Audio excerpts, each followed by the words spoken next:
It's a day like any other, in a city like any other, full of perfectly normal people. The world is a normal place, and people go about their daily lives in a regular, non-threatening way. Ruko lives her life like any other girl would, and though the bitter cold of winter is on its way, Ruko is happy. She's content with life she has, and if she were offered a second chance at life, or some kind of magical girl contract, she'd probably refuse. Then one day, something happens to Ruko. Something that will change everything. Wixoss is a Japan-exclusive card game, comparable in playstyle to something like Magic the Gathering. If you've ever played Magic before, you'll probably get used to playing Wixoss pretty quickly, provided you can get your hands on the cards. And let me be the first to say that actually playing the game is a lot of fun. The game was launched by Takara Tomy in Japan in April of 2014, and was designed as a collaboration between Takara Tomy, JC Staff, and Warner Bros. Japan, with the actual story behind the game being that you take on the role of one selected by the cards, a selector, if you will. Together with what's referred to as an L-rig, you battle against other selectors to be the very best like no one ever was, and to have exactly one wish granted at the hands of a magical deity who is responsible for the game's creation. But there's a catch. It's around this point that I imagine a lot of you are questioning what the point of all this is. Why I began by talking about a typical Japanese high schooler named Ruko, and what that has to do with the card game that is mentioned by name in the title of this video. The answer is simple. The occurrence which changed Ruko's life. The event which would turn her once normal life into a waking nightmare. That event was the discovery of this very game. You see, dear viewer, there's much more to this story than it first meets the eye. And there's a deeper commentary to be found in what many would simply consider a 12-episode advertisement for a card game. So what is it then? What exactly happens in Wixoss's tie-in anime that makes it worth watching, or even hunting down cards and playing for yourself? What is there to say about such a simple concept as, be careful what you wish for, that is yet to be said? Well, friends, I'm Octo, and today in my corner we take a deep dive into a show you likely haven't seen, but one which has a lot more to offer than a first glance might lead you to believe. Today in my corner, a deep dive into the psychological nightmare that is Selector, infected Wixoss. Welcome aboard. I'm gonna beat the living crap out of you!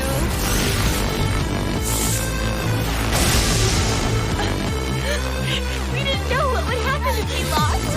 The worst are disappearing! You just wanted to see me suffer, didn't you? Oh, and I bet you enjoyed it!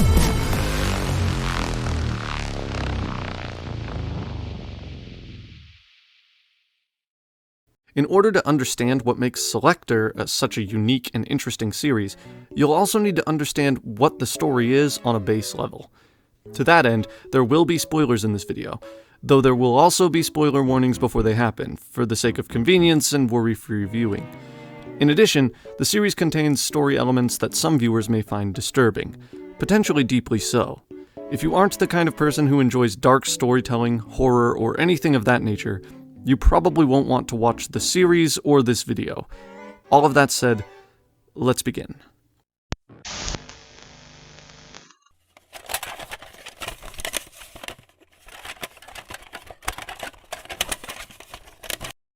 This, as previously mentioned, is Ruko. Ruko is a bit of a loner, and since she transferred high schools recently, she hasn't exactly had an easy time making friends. That's okay with her, though. After all, she has a sweet grandmother to take care of both her and her older brother. Beneath her moe appearance, though, something's missing. Though Ruko is content, there's been something bothering her, presumably for quite some time. L-Rig, the team of animators at JC Staff who adapted the card game into an anime, put a lot of extra effort into the subtle movements and animations that help us learn more about these characters, even when they aren't speaking, which is the first sign that something is very different about this show as opposed to most other card game anime you've seen. The backgrounds are also telling. Their dull, washed-out watercolor aesthetic would usually bring a sense of magical wonder and awe to a series, a pastel look that provides a narrative warmth and calm to the setting of a show. But here, color director Yukiko Ito uses it to achieve the complete opposite effect. Washed out colors and a dependence on cloudy or dull skies gives the impression of a bitter cold, the kind of empty frost that we try to ignore as we go about our daily lives, but that still manages to chill us every moment we remain away from the comforting heat of the indoor world. It's fitting, given that the story takes place in winter, but it's also interesting that this typically pastel style is being used not to provide an atmosphere of filling warmth, but of hollow cold. In a way, this art direction is indicative of the atmosphere of the entire show, because it immediately sets up for the viewer a two-sided coin mentality. On the one hand, it's pastel watercolor, which is associated in a lot of minds with innocence and youth, but on the other, it's being used to create a bleak and dreary scenario, one that wouldn't be realized at first glance. This is the way that Wixoss series is in general, with the most prominent feature in these stories being the darkness that lies behind a generic or even child-friendly looking curtain.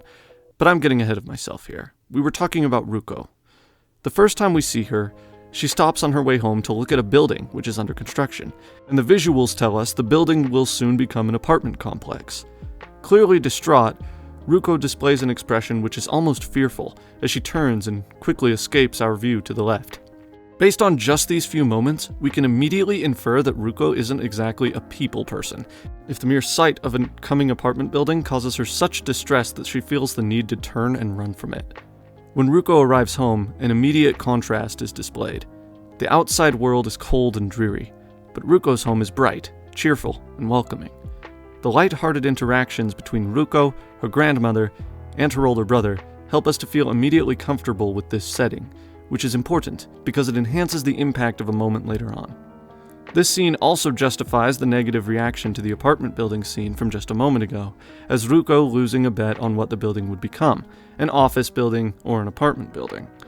As Ruko and Grandma talk on the balcony, the conversation topic tells us the family has a love for gaming, with Grandma even remarking that the building looks like an incomplete Tetris board.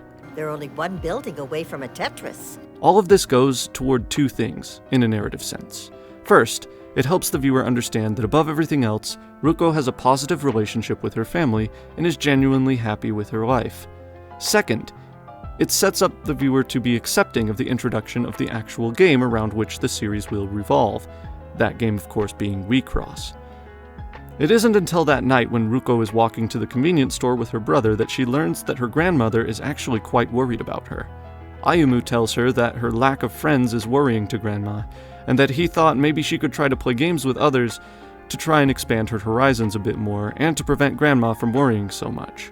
In reality, these worries are minimal in nature, and most people wouldn't give them too much extra thought, but because of how small Ruko's support group is, and because of some spoilers we'll get into later on, Ruko becomes visibly saddened by what she perceives as a burden she is placing on her grandmother. This is when Ayumu gives Ruko a starter pack for Wixoss. He says that a bunch of other girls at his workplace have been talking about the game, and that it might be good for her to try it out at school. Ruko reluctantly agrees, and later that night curiously opens up the pack to see what this Wixoss thing is really all about. Earlier I made a statement about the impact of a certain scene being enhanced by the warm comfort of Ruko's home, and if you were wondering about what I meant by that, well, we've finally come back around to it now. As Ruko reads the rules of the game, we learn that unlike in a game such as Yu-Gi-Oh! Or Magic the Gathering, each deck is controlled by a single creature, known as an L-Rig, but when Ruko discovers the actual L-Rig card, her curiosity quickly turns to fear when the card actually speaks to her. This is an important event, not only because it means the series proper is finally ready to begin, but also because it represents an intrusion of the game into the area in which Ruko feels most comfortable and protected from the outside world, that being her home. It's immediately apparent that Ruko is the only person who can actually hear the card, and aside from a single remark, Ruko learns pretty quickly to keep quiet about the fact that she can hear voices coming out of the card game. Wait, you don't hear that voice? What voice? Almost immediately, Ruko locks the card in her dresser and goes to sleep, most likely in an effort to erase what just happened from her mind and reclaim a sense of normalcy.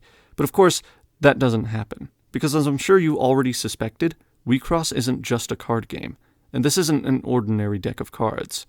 Moreover, as it turns out, Ruko isn't an ordinary person either.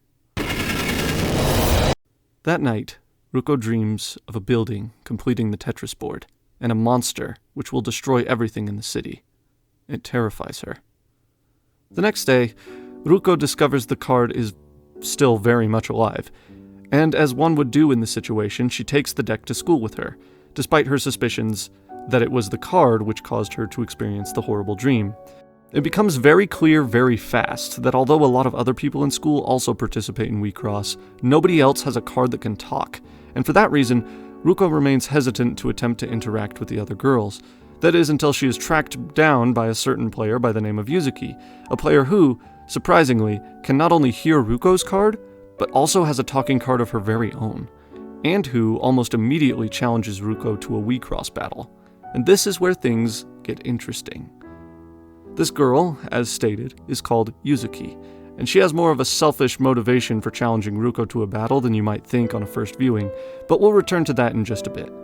As was stated, her L-Rig speaks too, but almost immediately there's a difference between the two. While Yuzuki's L-Rig is capable of complete sentences, and hers actually has a name, her name's Hanayo. Now, on guard! Ruko's L-Rig is much more primitive, speaking instead with a sort of childish intonation, and seemingly unable to form complex sentences, although it is implied that at the very least she understands most of what Ruko says to her, even if she can't respond in your typical way. All of this is to say, or rather to point out, that what we're meant to take away from the comparison of the two L-Rigs and their respective selectors is that Ruko and Yuzuki are not the same. And it's at this point that a suspicion that perhaps Ruko is an irregularity compared to the other selectors begins to form. It's also at this point that we get an explanation in terms of what this game actually is. To put it in basic terms, within the Wixoss card game is a form of magic, for lack of a better term. Most players will enjoy the game normally, and never actually experience talking L-Rigs or any other bizarre phenomena. However, there are some players, known amongst themselves as selectors, who fall under the proper conditions to be chosen, or selected, if you will, by the game. These selectors play by completely different rules and occupy completely different roles. You see, their purpose is to compete with one another, in elaborate battles constructed with the purpose of allowing them power to become what's called an eternal girl, also known as a deity, with the power to make wishes come true. If you've never seen the show before and my explanation has you confused, the SparkNotes version is that if you're a selector and you win enough battles, your one true wish, or rather the power to make your one true wish come true, will be yours. So far so typical, right? Wrong. Because while in most other shows tackling this subject matter would be something that is treated as a good thing, here, it's instead used as a means of raising the stakes. Again, I'll explain what I mean by that in more detail later on, but for now let's quickly go over what happens if you lose, since we'll be returning to it later. I often see this series compared to Yu-Gi-Oh!, mostly on the basis of a paranormal card game being at the center of both shows, but what makes Selector different is that there isn't actually a Shadow Realm to be banished to, at least not as a penalty for losing. Instead, as Hanayo explains, if you lose 3 battles, you also lose your right to be a selector. Your L-Rig will be taken from you, and any and all memories of the game will be erased, permanently. If you ever play Wixoss again, it will be as a trading card game, not a potentially wish-granting tournament of wit. There are some other consequences too, but again, we'll get to that. For now, let's return to Yuzuki, and why she's introducing Ruko to the game and offering her a quote-unquote friendly battle. It isn't because she's just that super kind best friend/mentor character that usually exists in these kind of shows to show our main character the ropes. It's because Ruko is an easy target. If your ability to grant your wish is to be revoked after 3 losses, and you'll presumably never be given the opportunity again, losing suddenly feels like a bit more consequential of a thing to have happen. If the game you're playing only gives you 3 hit points, the consequence of getting hit at all feels a bit more severe. Unlike a video game though, where you can simply try it again, this game essentially uninstalls itself forever once you lose 3 times. And as if that wasn't enough to make selectors take each battle seriously on its own, there is no set number of victories to work toward, like in a typical tournament arc. So aside from a few subtle hints from your L-Rig, there's no way of actually knowing how far you're progressing, or even if you're progressing at all. The only appeal of winning is the relief that you didn't lose, buried in what would be the guilt of knowing your actions have led to the destruction of another's dreams. In short, the game is designed to turn the selectors on each other, to eliminate their ability to empathize with their opponent, and to make this a game not of Shadow Realms and the heart of the cards, determined not by the results of a game, and rather to make it into a game in which all that matters is whether you win or lose. Essentially, Yuzuki is feigning kindness for an easy and almost assured victory, which is a rare occurrence for a selector, and because Yuzuki doesn't actually care about Ruko or whether or not she even has a wish to fight for, she knows that her wish is worth potentially hurting others in order to obtain. This is more or less confirmed by the way Kazuki participates with the scene, at first going along with Yuzuki's plan, but later calling Yuzuki out for luring a new player into a game in which Yuzuki had a clear advantage, and one in which Yuzuki had no intention of using for any other reason than an easy and low-risk victory. You can hear me, right, Yuzuki? I'm sorry, but this is just wrong. Speaking of battles, it's time to discuss how a selector battle differs from just a regular game of cards, and the rules which govern it, because this too is an integral part of the story. Whereas up until now the show has been using the aforementioned watercolor style, the battlefields, or arenas, for lack of a better term, are more akin to digital art, mixed with a sense of unease that comes from their simplistic, almost void-like design. You'll find no watercolor or pastel comforts here. Instead, very strong colors and abstract backgrounds are used to accentuate that feeling that something isn't right with this, a feeling which ultimately is completely justified. As for the actual in-universe mechanics of a selector match, the way it works is that two selectors initiate a battle when one of the two of them says aloud the word open. When this happens, the world of the two selectors is altered, and an arena is created, with the environment of the arena based solely upon the roles of the selectors who are battling within it. For example, the arena that Yuzuki and Ruko use in Ruko's first battle is completely different from the battle between Ruko and Hitoe. It's important for a pair of selectors to begin their match in such seclusion, not because they need to keep the secret of the selectors from becoming public knowledge or anything like that, although most selectors seem to keep the game a secret from non-selectors anyway, but instead to ensure that the battle is not prematurely stopped by an outside force, something we can see can and will happen just minutes after the first battle begins, when a teacher comes to the roof and reprimands the girls for playing Wixoss instead of going to class, because unfortunately, the game does not magically stop time. This is called the no gamer rule, and it's essentially only possible when someone who knows nothing about the cards or the selectors attempts to communicate with one or both of the selectors during a battle. Rather than counting as a loss for both sides, the game is simply called off, and the girls are returned to normal. It's also important for this whole scene to play out the way it does, because it not only informs us that those who know about selectors, even if they aren't selectors themselves, can observe for the most part the occurrences of a match, though they have no visual of the arena, but also that selectors are granted a form of spectator mode, which we'll see later on, but as for poor Kazuki here, he just gets to look at these two sit here and watch the cards move on their own until the match ends. Though he is able to communicate with them by speaking to them during a match, Can you hear me?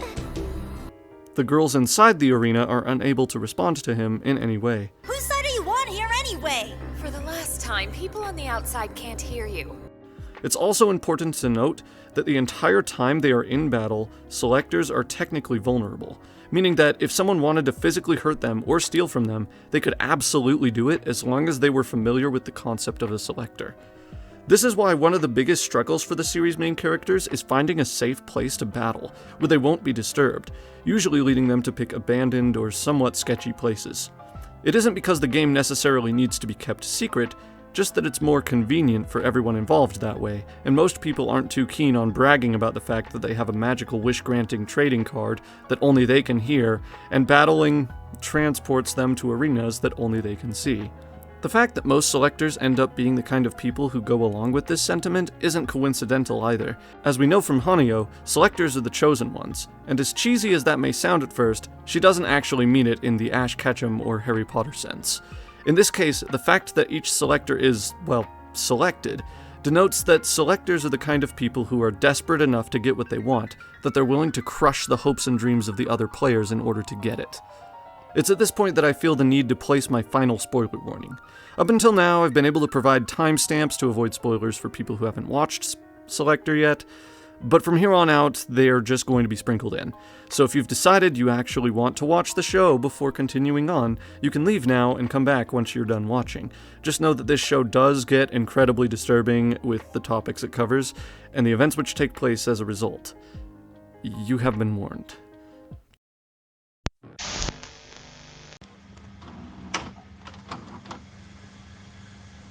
want it to be made very clear that almost none of the Selectors are actually supposed to be good people. Even Ruko, who at first appears to be the only one among the Selectors who is actually guided by good morals when playing the game, is more or less treated as the villain for the majority of the show. But I'm getting ahead of myself there. At the end of class that day, Ruko asks Yuzuki if she wants to hang out, something that is clearly somewhat nerve-wracking for her given how she shows a bit more tension in her movements when she asks about it. This isn't really because Yuzuki and Ruko are actually friends, but is instead merely an action taken to pacify Ruko's grandmother and to get her to believe that Ruko does have friends after all, even if she doesn't. There is a lot more to unpack regarding the discussion that happens between them, but it isn't until the next morning that Yuzuki actually accepts Ruko as a friend by saying she no longer feels the need to battle with her. So far, the game seems like a positive change in her life, and Ruko accepts it, along with the rest of her family. What? You were playing Wixoss until 4 a.m.? Yeah, I showed it to my grandma and she got hooked. Unfortunately, this is where the positive side of the game ends. You see, at the heart of Wixoss, and what makes it truly worth experiencing, is how the story handles the concepts the game is truly built around. Not wishes and friendship, but cruelty and deception. In Wixoss, we learn the most about how the game decides its player base from the Selectors themselves. While it's implied that there are multitudes out there, we only really get a look at 6 of them over the course of the first 12 episodes. Ruko and Yuzuki, whom we already know, but whom we'll discuss further anyway in a bit, Hitoe, Chiyori, Akira, and Iona. Understanding these characters, and how they connect with one another, is key to decoding the events of Wixoss, and in understanding what the show is trying to say. First and foremost, though, let's discuss Akira.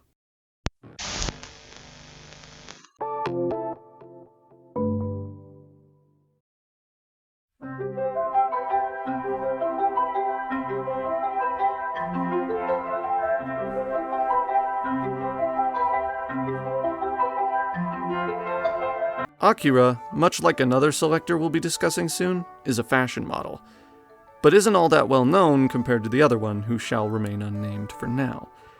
At first glance, Akira is peppy, bubbly, the perfect example of a fashion model idol culture.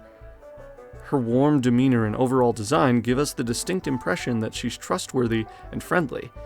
As it turns out, it's difficult for Selectors to actually find other Selectors, since only L-Rigs can identify a Selector at first glance, and asking every Wixoss player on the street isn't exactly a viable option. For that reason, celebrities such as Akira openly talk about their love for the game as an attempt to draw out other Selectors, a tactic which works rather well.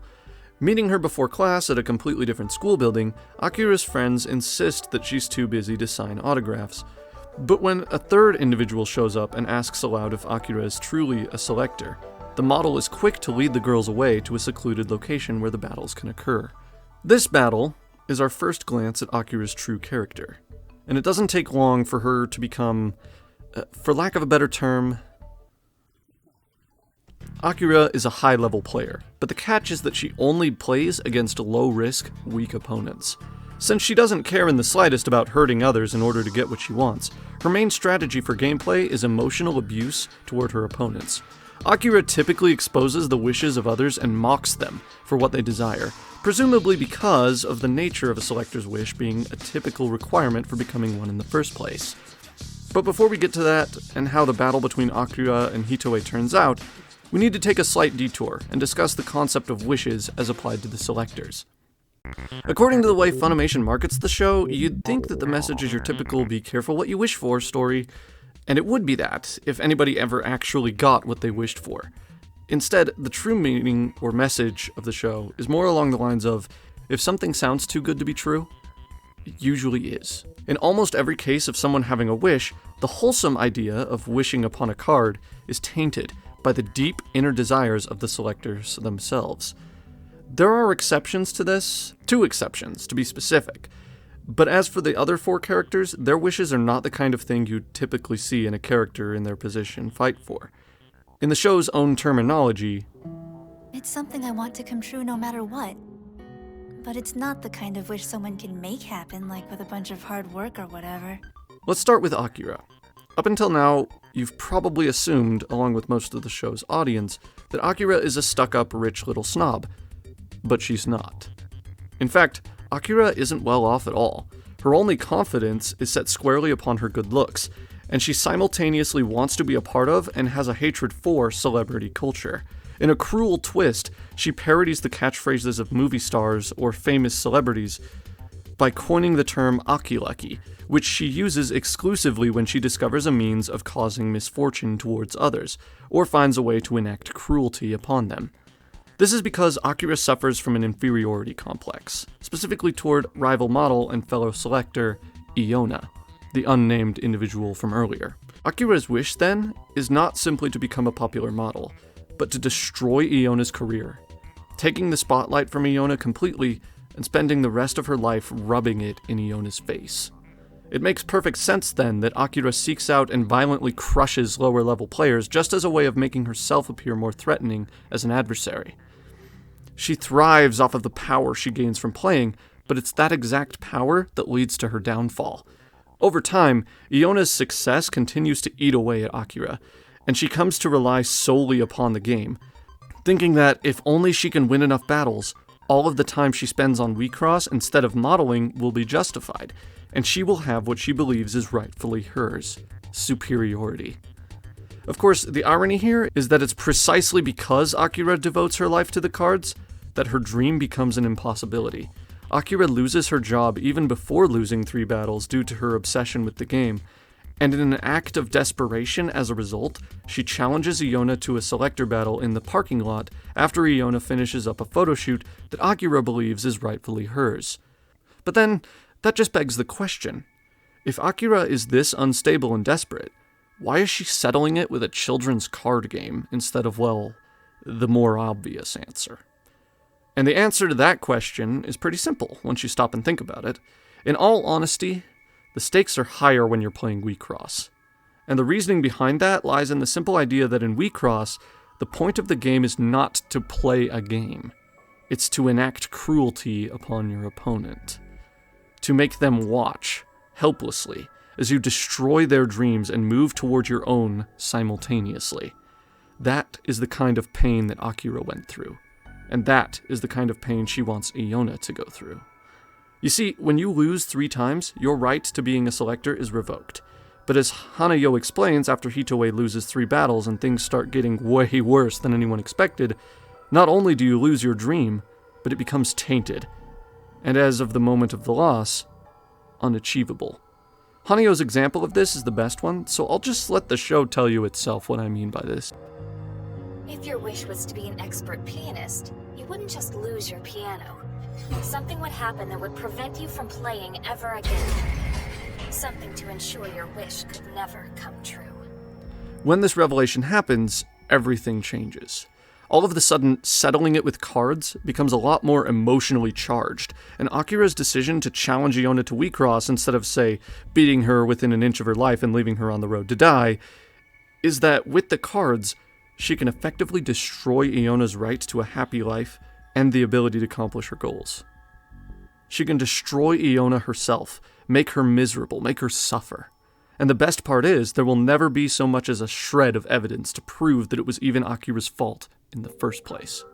So yes, in this case, cards are a much more satisfying way to resolve the conflict, because in a dark twist, it's the cards that caused the most damage. This is how Wixoss is really played, and why it's a requirement that a selector's wish fall under a certain category. In case you still haven't figured it out yet, that category is none other than the wish's capacity to cause suffering, to either the selector themselves or to those around them. Oh, and that comment about losing all memory of the game from earlier? Well, even that has fine print. Because, to put it bluntly, Wixoss is a game of deception and cruelty. It was created with that express purpose in mind, and it will continue to accomplish its goal and create continuous suffering for its players until the deity that created it can be put to rest. And before you ask, yes, there is a reason for that, but we'll get to that later. For now, back to Miss Aki-lucky.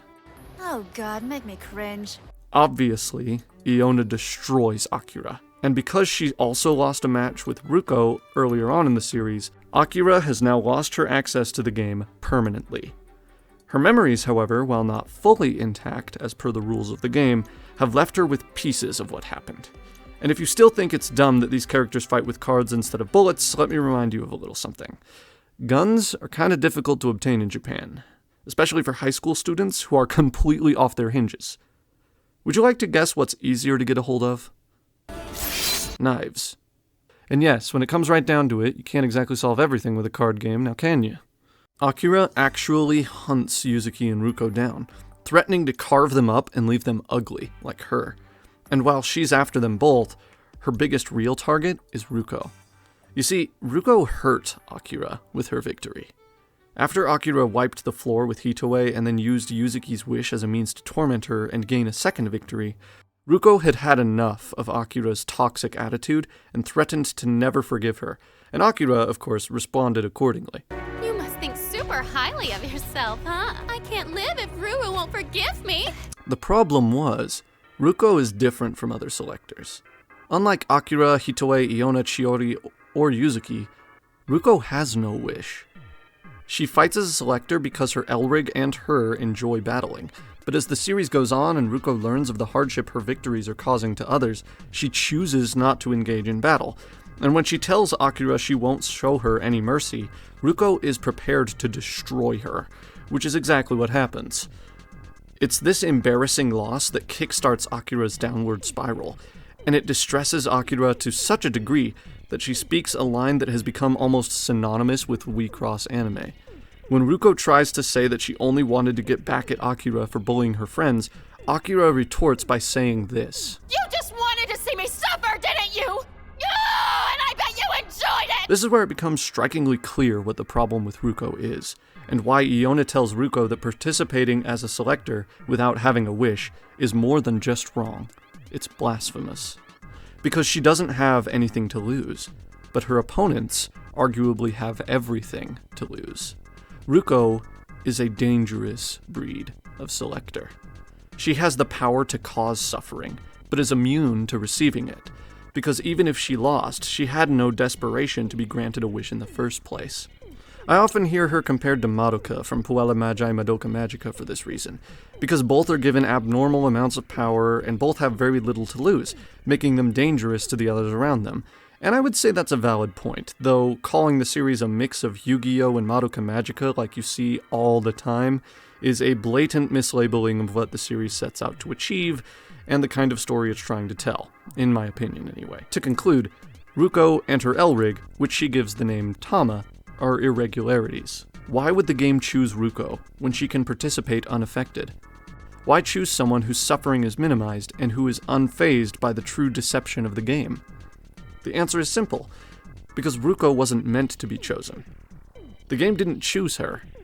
She just happened to be the person who found Tama, and Tama just happens to be something of an irregularity herself. Then we have Hitoe, a girl whose potential for loss is her reason for being a selector.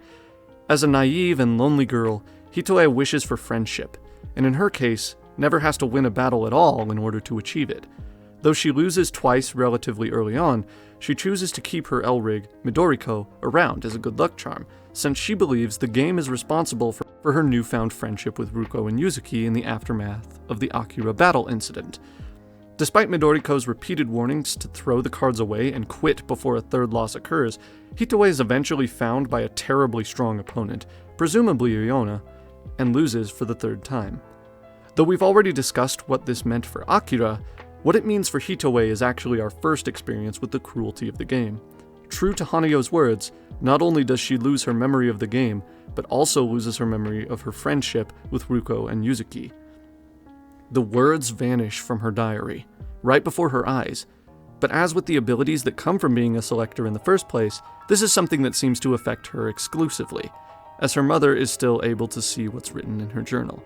That should have been enough on its own, but as an added punishment for her failures as a selector, if someone who has even the potential to become her friend goes anywhere near her, she is assaulted by violent bursts of unbearable pain.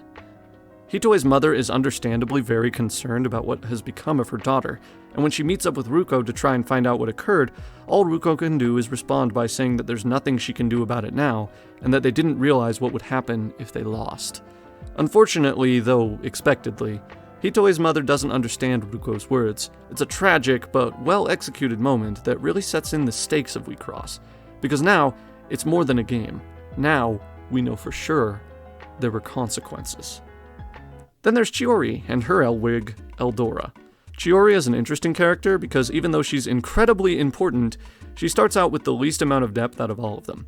Essentially, Chiori's dream is to become an Eternal Girl, but beyond that, she doesn't really care what happens to her or what the consequences of actually becoming an Eternal Girl would be. Somehow, she's a fan of Selector, and she seemingly knows more about the whole system than anybody else. She already knows the stakes, but somehow, be it through sheer childish naivety, or a simple misunderstanding of what is going to happen to her once she actually gets it, Chiori still loves the game. Fare thee well, Selector! Yup! When she confronts Ruko and Yuzuki, she comes off as annoying and stupid, for lack of a better term, but this is exactly what makes her introduction work. As an audience, we now know perfectly well the true nature of the game, and seeing someone be so excited about a game that she clearly knows very little about puts us right back into the shoes of Ruko at the beginning of the series, when all she cared about was having a good time battling with her friends. Chiori was where we were when this whole thing began, and that is what makes the game so fascinating. It's all fun and games after all, until someone is irreversibly hurt. Chiori has a much bigger role to play in all this. Well, okay. Maybe not a massive role to play, but she has more to do in the plot, but I'm choosing to save that for when we discuss Season 2. Much like Ruko though, since Chiori's only wish is to become an Eternal Girl, the consequences for losing aren't really that high. It's just that she'll never be able to do it, and her skills as a Wixoss player will always be terrible, which comparatively is not at all the worst thing that could happen to a person. Then there's the one I've been avoiding talking about, Yuzuki. Okay, hey everybody, Octo here. So as I was editing footage for this video, I realized that I misspoke a few times in this last section, which is a bit of a problem because re-recording all of that would like really suck. So instead, I found a pretty nifty solution. Pretty proud of it. But yeah, all this is just to say that in this next section, toward the end here, there's gonna be one or two moments where I had to splice some audio together to fix the fact that I misspoke and didn't want to re-record the whole thing. So, yeah, just letting you know that that's going to be a thing. Okay, cool.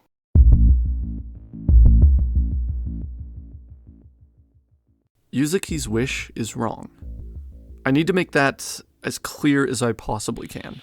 It's a twisted, gross desire. But that ironically makes it perfect for a series like this. When Yuzuki talks about her wish with Ruko, she never actually says what it is out loud, and though it's heavily implied by the way she interacts with a certain other character, it isn't actually revealed until Yuzuki battles Akira. That's immoral. As we discussed earlier, Akira uses what Yuzuki's wish is as a means to torment her, but finding out about Yuzuki's wish is almost as bad as the fact that she's getting tormented over it. The fact of the matter is, the show has given Yuzuki the kind of desire that could only be given to her with the power of the game. The only real way to discuss this is bluntly, so that's what I'm going to do here. Just so we are absolutely clear on this, Yuzuki's wish is for her brother to love her. Not regular sibling style love her, but to love her as a romantic partner. She knows it's wrong, but it's still what she wants, and apparently has been since she was in preschool, and potentially even before that. Now, I'd like to point out that the show does not condone this. It's what this character wants, but it's never actually touted as being something that is worth wanting. Instead, as something which is used as a means of accomplishing the goal of the game, to cause suffering and to deceive.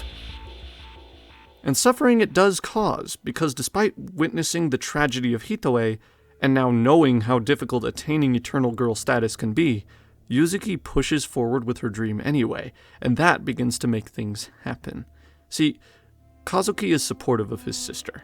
Very much so, but he's still very much within the realm of brotherly norms, if that's a term. However, as the game continues, and Yuzuki relies on Hanayo more and more, Kazuki changes.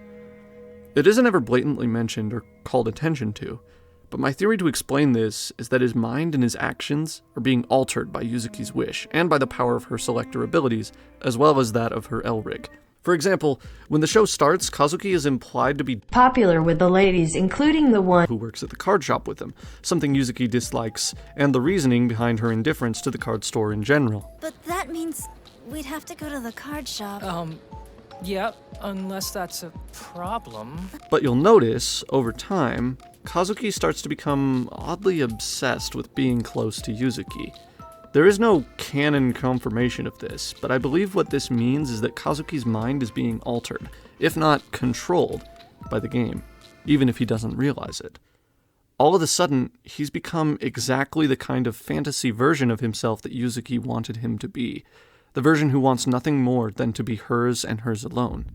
It makes you wonder how much control Kazuki really has over himself by the time the show's end occurs. Of course, whether or not he's the same person at the end of the show as he is in the beginning is up to interpretation, but there's a subtle horror here, a terror wrapped in the idea that someone else's twisted and perverse fantasies about a person could be given the power to take hold over that person and mold them into someone they're not. Especially when you consider how unlikely it is that Kazuki would be so willing as he is to reject the girl who asks him out and get with his sister instead. I have to admit, I'm only really speaking for myself here, but I can't see an actual human being choosing to do this unless some form of psychological control was at play, and it is absolutely horrific. But then, that's operating under the assumption that Yuzuki is the same person by the end as she was when the show starts, and unlike with Kazuki, we have a very concrete answer to that question. You see, after Yuzuki becomes an Eternal Girl at the end of the series, a very specific set of things happen. First, the oath of the Eternal Girl is spoken. And upon this sacred oath, a new Eternal Girl shall be born! Second, Yuzuki is taken away to another plane of existence and given the power of an Eternal Girl, the power of an L-Rig. Third, Yuzuki's body is given to Hanayo, and she no longer lives in the card. This is what it means to be given the power to make your wish come true. This is what it means to be given the power of eternity. You live forever in the form of a card, as an Eternal Girl, while your L-Rig lives on, and eventually perishes, all the while existing within your body. In essence, once you've become an Eternal Girl, you will never have the life you once lived again. Your body will no longer be yours, and your wish, and whether or not it comes true, is dependent on the life your L-Rig chooses, because now, after all the deceit and all of the suffering, this is what a wish's true price has turned out to be. What Selector is trying to say with this story isn't that you should be careful what you wish for, or even that you shouldn't bet on things you know shouldn't happen. Though I wouldn't blame anyone for thinking that upon first glance. No, the truth is much more simple than any of that. The truth is, dreams, and whether they come true, if not determined by hard work, are the kinds of dreams that can hurt. Anything you have to fight for is going to be painful at some point, but if you're desperate enough to hurt others to get what you want, then perhaps your lot is to be hurt as well. This horrid cycle, this suffering, which only begets suffering, it must be brought to an end. Only then will these corrupt and hateful wishes be destroyed. Only then will the true Eternal Girl, creator of the game, be laid to rest.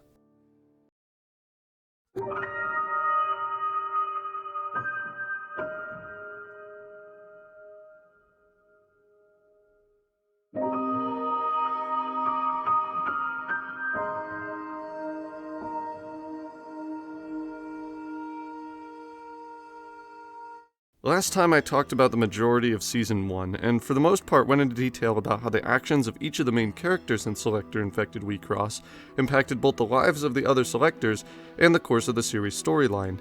Notice I said most, because despite talking at least in part about each of the 6, there's actually a few things I intentionally held off on talking about until now, mostly because they come into play heavily when discussing Season 2, and as you may have guessed, that's the subject of today's video. Now, we know already that each of the characters are closely connected to one another, but among all of those, 2 of them end up having a bit of a deeper connection than most. In a way, they're almost like parallel lines. As much as I'd love to just come out and say who they are and be done with it, I'm going to have to take a quick detour in order for any of this to actually make sense. You see, before we can talk about the 2, we have to talk about the 1.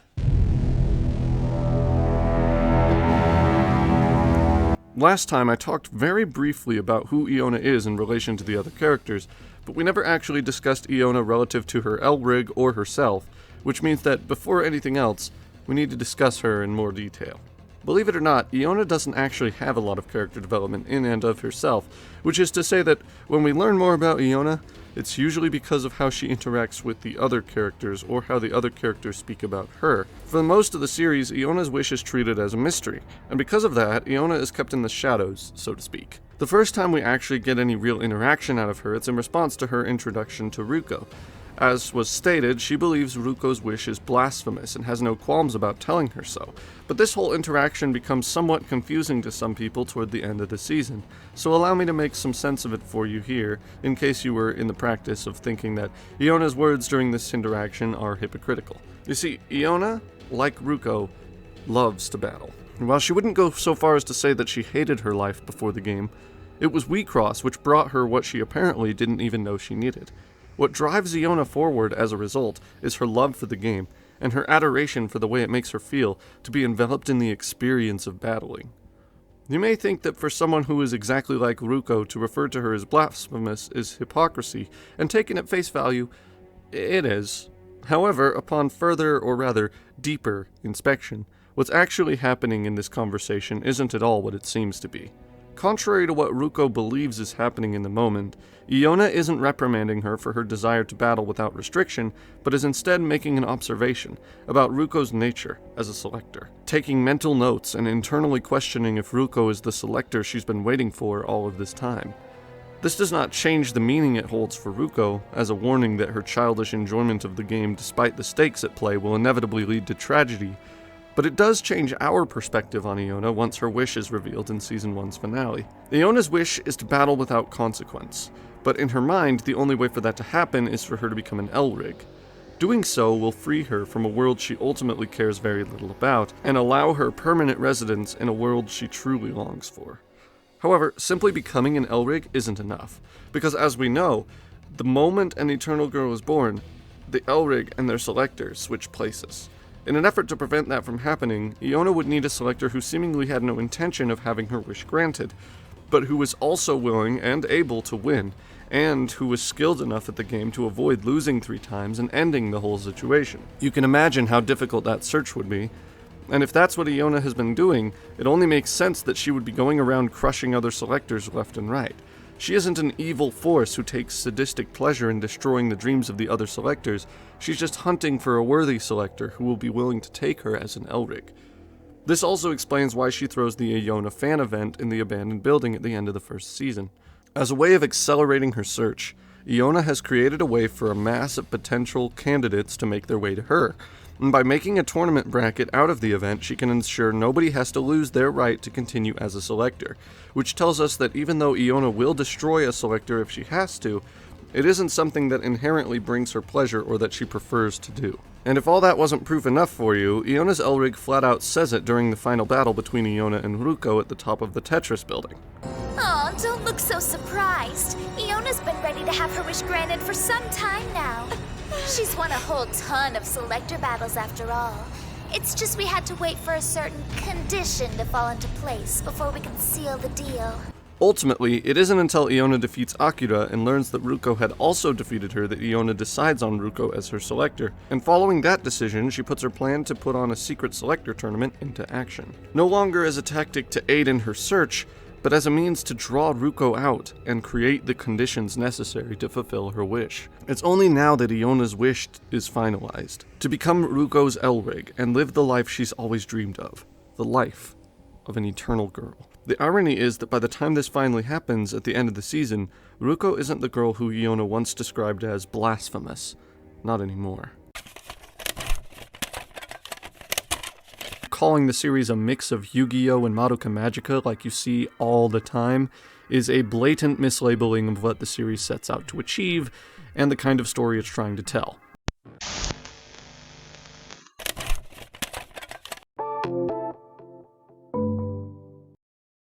One of the things I feel like I need to slightly correct is the statement I made about Wixoss being a Madoka clone.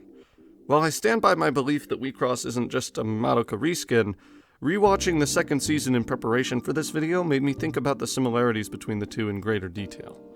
Last time, I briefly discussed the similarities between the two characters, but I neglected to mention what makes them different, both in character and in story.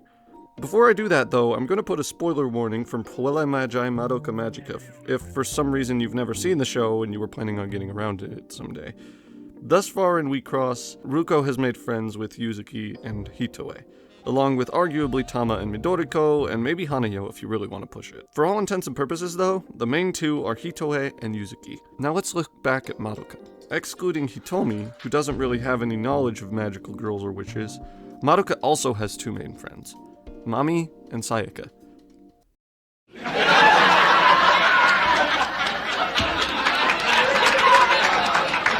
Yes, I know, that seems like a ridiculous claim. Just let me finish. Mami, like Hitoe, has relatively few friends, but that of course has nothing to do with her wish. She's nice and all, but nothing about her makes her death tragic other than her newfound friendship with Sayaka and Madoka. She doesn't have any family left in the world of the living. Nobody really asks about her once that happens. And in the case of Madoka Magica, Mami's solitude is what makes her death as tragic as it is, and why it so negatively affects Madoka and Sayaka. After seeing how high the stakes of what they thought was just a wonderful new life full of magic and battles can get, Madoka decides that no wish she could ever have is worth perpetuating the cycle, and vows to never participate again. Sayaka, however, has a wish that she cares too deeply about, and presses on despite the risk, something that ultimately backfires, because her desperation blinds her to what's really happening until it's too late. And though her wish was technically granted, her new form prevents her from being able to enjoy it the way she had hoped. Once she discovers Sayaka's deterioration, and the truth behind Kyubei's contracts, Madoka wishes for the power to undo the suffering and cheat the game, so to speak, which, by all accounts, should not work. Are you trying to become a god? But which does anyway, because the laws of the incubators are absolute, and their species is bound by them to make the wish happen, even if it creates potentially world-shattering, universe-destroying after effects, which Madoka's does. But the tragedy of Madoka Magica is that her wish is granted, and her sacrifice creates a rift, which allows for the renewal of energy and the happiness that Madoka wished for. Ultimately, though, Madoka's wish was a paradox, and arguably did more harm than good, depending on how you interpret the ending separate from the movies.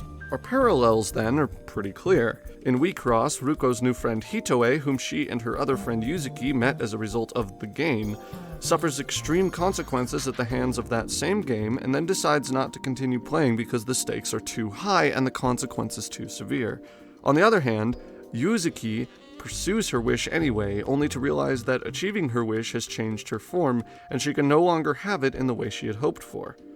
After witnessing Yuzuki's deterioration, Ruko decides to fight for a wish which, by all accounts, shouldn't work, because her wish is to essentially undo everything that's happened and return things to the way they were before the game began, to cheat the game, if you will. Based on that description, comparing Wixoss to Madoka Magica isn't exactly as much of a misrepresentation of the series as I made it sound like it was. I do, however, want to make it clear that within the intricate twists and turns of the story, Wixoss is, at its core, a very different series. I would argue that Wixoss is actually better at getting you to care about its characters and making the stakes feel higher at times. And aside from Homura, Sakura, and maybe Sayaka, most of the characters in Madoka Magica don't really get to have the same level of depth as the ones in Wixoss do. Obviously, I prefer the tragedy of Sayaka to that of Yuzuki, but I think Yuzuki's story works really well too, given that it centers on making the audience uncomfortable and justifying the use of a wish to make it happen. I could be here all day discussing this, and deciding which show is better is ultimately up to interpretation, because for the most part I believe that both are equally matched in deconstructing their respective genres with a tragic and dramatic spin. Ultimately though, that isn't why we're here, so the discussion on how they're similar ends right now. What makes Ruko different from Madoka is that while both characters are the same in desire and purpose, Ruko's wish and whether or not it comes true is entirely dependent on the cooperation of her Elrig, the fuzzy-headed and until now quite lovable Tama. But of course, in the heat of the moment, Tama is tricked by the creator and refuses Ruko's wish. This is where Season 1 of Wixoss comes to a close. In the show's final moments, Ruko's wish is denied her, but her opponent, on the other hand, is a tad more lucky. As was explained, Iona's wish was to become an Elrig, but until she had chosen a selector, her wish could not be granted. Seizing the moment and creating the cliffhanger that is to finish off the first season, Tama vanishes, and to Ruko's horror, Tama is replaced by a new Elrig, an Elrig who goes by the name Iona. No, of course we're not done yet. Look at the length of this video. All that extra time isn't saved for a sponsorship, I'll tell you that much.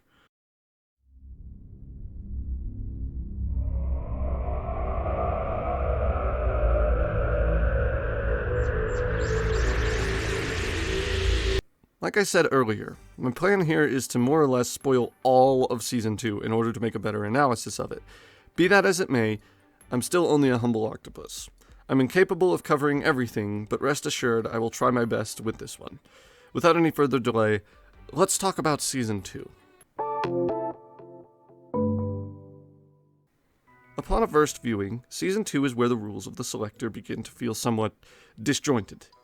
Not only do we have characters overcoming their tainted wishes, like Hitoe, but we also have characters who still remember the game, such as Akira.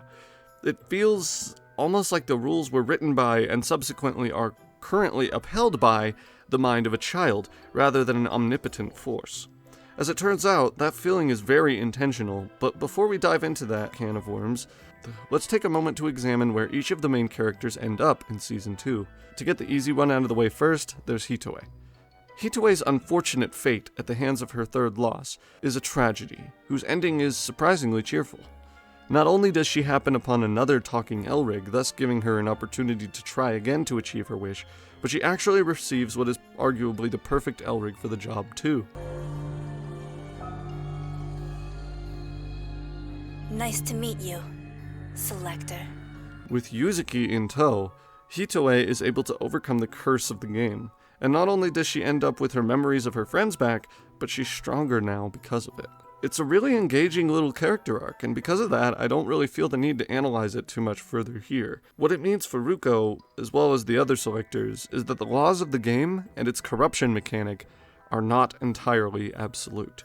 With enough willpower, they can be overcome, which is a tad more than I can say about our comparison series, Madoka Magica. Getting Hitoe back is actually the push that Ruko needs to propel her wish forward.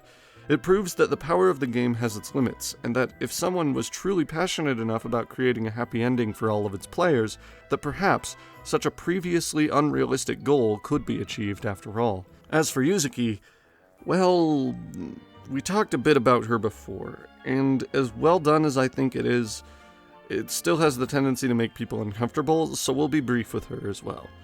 In the second season, Yuzuki, or more accurately, Hanayo in Yuzuki's body, begins a relationship with Kazuki that makes them the subject of some pretty nasty rumors at school, and for good reason, might I add. There's a slightly bigger conflict at play here, but we'll come back to that after we discuss Chiyori, since that discussion is going to come into play when talking about the Hanayo-Yuzuki situation. When we meet Chiyori at the beginning of the second season, she's doing exactly what she's always done.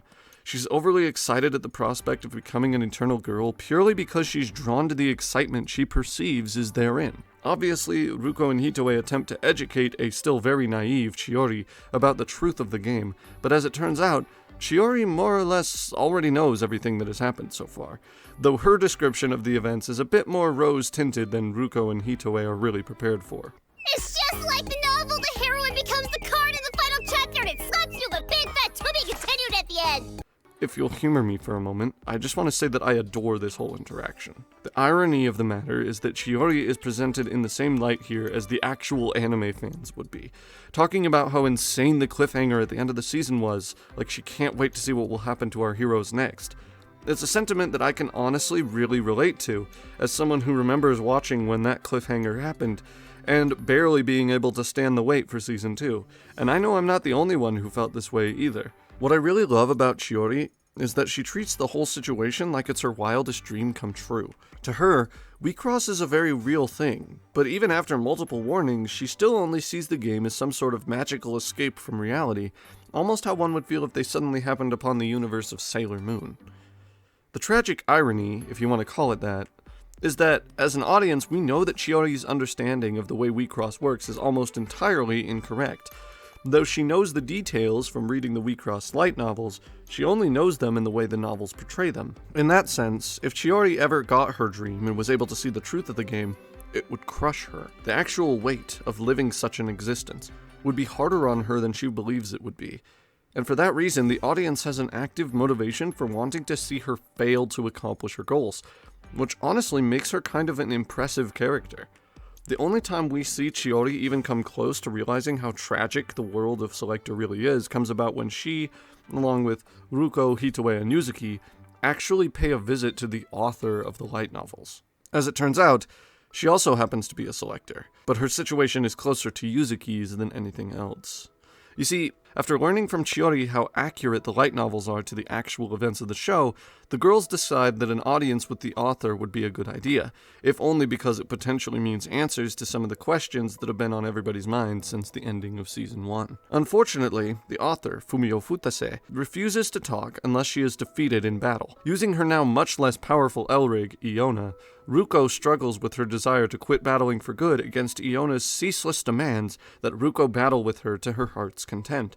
The dynamic between Ruko and her Elrig in the second season has been a shaky one for a while, with Ruko lamenting that she just isn't as good without Tama in her deck, and more often than not refusing to battle, which causes Iona more than her fair share of annoyance.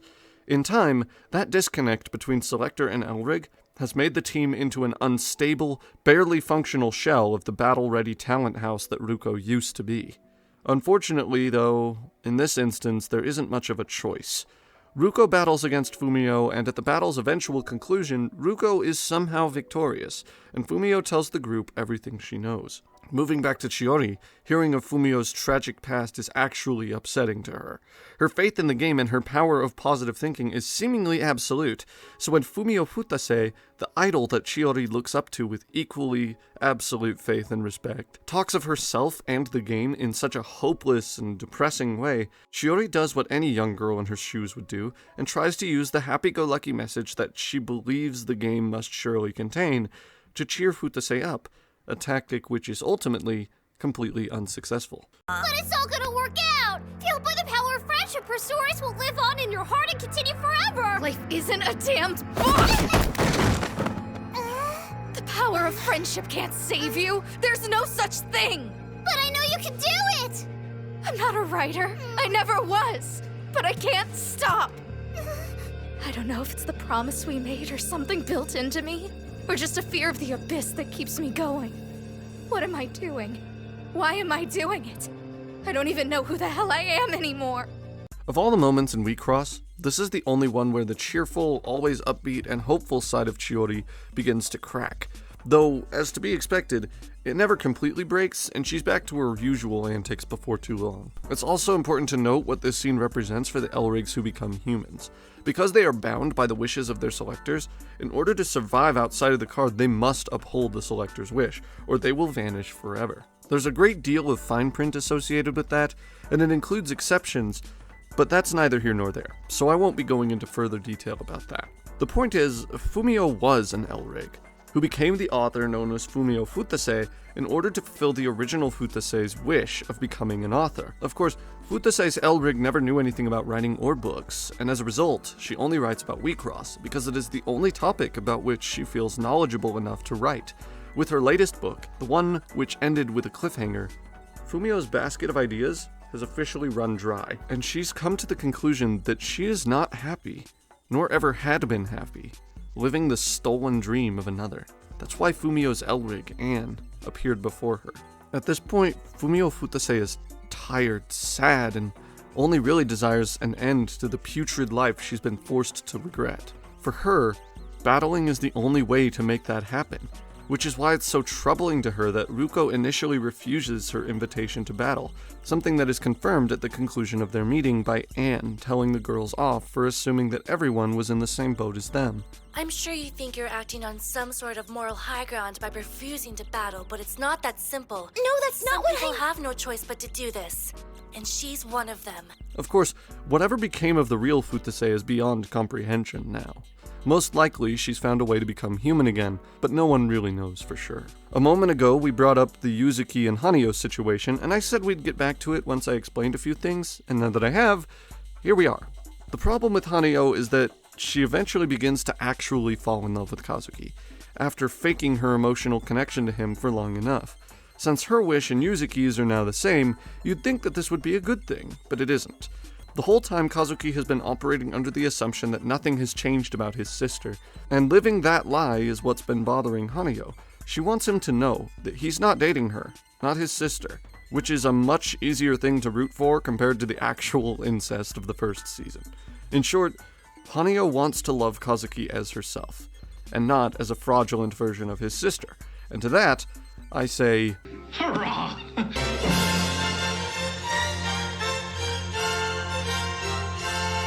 However, knowing what we do about the way the game is played, that wish is technically blasphemous.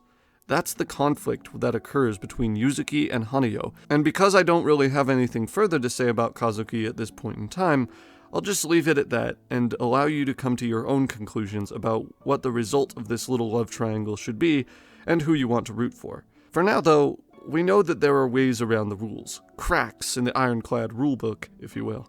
And nowhere is this more apparent than in the case of whom we'll be talking about next. Back in part 1, I described Akira as detestable, and I stand by that, though, as I said, she isn't exactly as cookie-cutter evil as we're initially led to believe. Following the accident which leads her to become a psycho stalker in Season 1, Akira becomes a complete mess. I mean, she already kind of was a mess, but the whole face thing didn't really do her any favors. With Akira's grasp on reality fading fast, someone needs to come along and save her. Unfortunately for her, though, someone does come along. And the resulting character arc is a sad depiction of manipulation and emotional torment that is equal parts brilliant and difficult to watch. At this point in the story, Akira's modeling career is effectively over. She wallows in self-pity, feeling sorry for herself in a veil of darkness that she has cast over herself. Garbage piles dot the floor, and the complete and utter disarray of her room in this shot is a perfect physical representation of her mental deterioration. In Akira's mind, she's lost everything. That's when someone from the agency comes to visit her, someone she never wanted to see again. With Iona's body now under the control of her sadistic Elrig, Urith, the image of Akira's suffering calls in a few favors and gets Akira back into the studio, where makeup covers the horrific scar that up until that point had been a physical reminder that Akira's dream had soured. At first, Akira's reaction to seeing the person she hates more than anything again is pure disdain, but as their meeting continues, the reality of the situation becomes clear. Akira's rival model, the one she wanted to see ruined, is no more. Instead, the stoic, steadfast Iona is now the grim and conniving Urith, something we can immediately tell thanks to the voice work and animation. At this moment, Akira snaps. The realization of what Iona has become sinks in as Akira falls into a state of hysterical laughter. This is because, as Akira so eloquently puts it, I was fighting so hard to screw her over and she did it to herself! The next occurrence between the two involves Urith telling Akira that she's beautiful, which at first is an action which serves to humanize her, but it quickly becomes clear what her real motivations are. While Urith claims to have feelings for Akira, doing everything in her power to convince her of that fact, Akira slowly begins to let her guard down against Urith, and as the series progresses, Akira begins to become more and more submissive toward Urith. At this point, Urith represents Akira's wish as a reality, but it's also important to keep in mind that Akira was in a state of disrepair when Urith took her under her wing. Even if it seems as though Urith is consoling and supporting Akira out of goodwill and pure romantic intent, the truth becomes more apparent as we move on with the season. All throughout Selector Spread Wixoss, Urith's actions toward Akira are manipulative and to a degree, abusive. She calmly and warmly welcomes Akira into her with the promise of an intimate and romantic connection, but also responds to any and all mistakes made by Akira with brutal verbal attacks. She uses her vocabulary and cunning to weave a tapestry of surface-level affection, which is double-sided and deadly, eventually creating a servant who would do anything to make her happy, and who asks of her nothing in return. Urith's controlling behavior can strike eerily close to home for many who have found themselves in a similarly abusive situation. From an outsider's perspective, escape seems obvious. Why would anyone go on loving a person who clearly has no real feelings for them, and who consistently denies them the connection that they are asking for while asking of them everything under the sun? But for one trapped on the inside, the relationship is a cage, not which traps them, but which keeps them safe. Their partner is the only one who could ever really love them as they are, or rather, as they see themselves.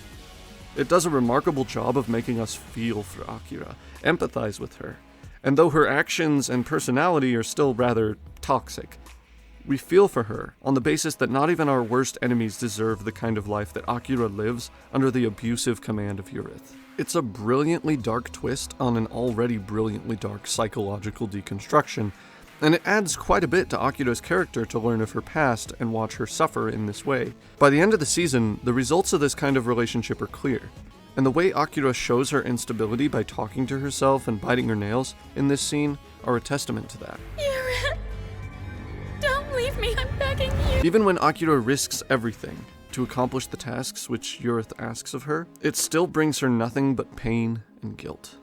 The scars inside her now match the scar on her face, and the more desperate she becomes, the more dire things get. Finally, Akira reaches the conclusion that she must win at Wixoss to get what she wants, a road whose appearance is by now all too familiar. Her new wish is to give Urith scars, just like hers, and once her time as an Elrig is up, she plans to return to the game yet again, but this time, her goal will be to heal the scars she's caused. It's nuts, by the way. I just need to say that by this point in the story, Akira is so messed up from everything that's happened to her that she has no semblance of sanity left in her. As she walks away from Urith after stabbing her with a pen, Akira wanders into the abyss of Wixoss, now doomed to repeat the cycle. All the while, her Elrig, who is equally insane, chastises her for what she's done and what she's become. As for Akira the Aki-Lucky, this is where her story ends. Or more accurately, where her new endless life of torment as a selector finally begins. As for Urith, well, she disappears.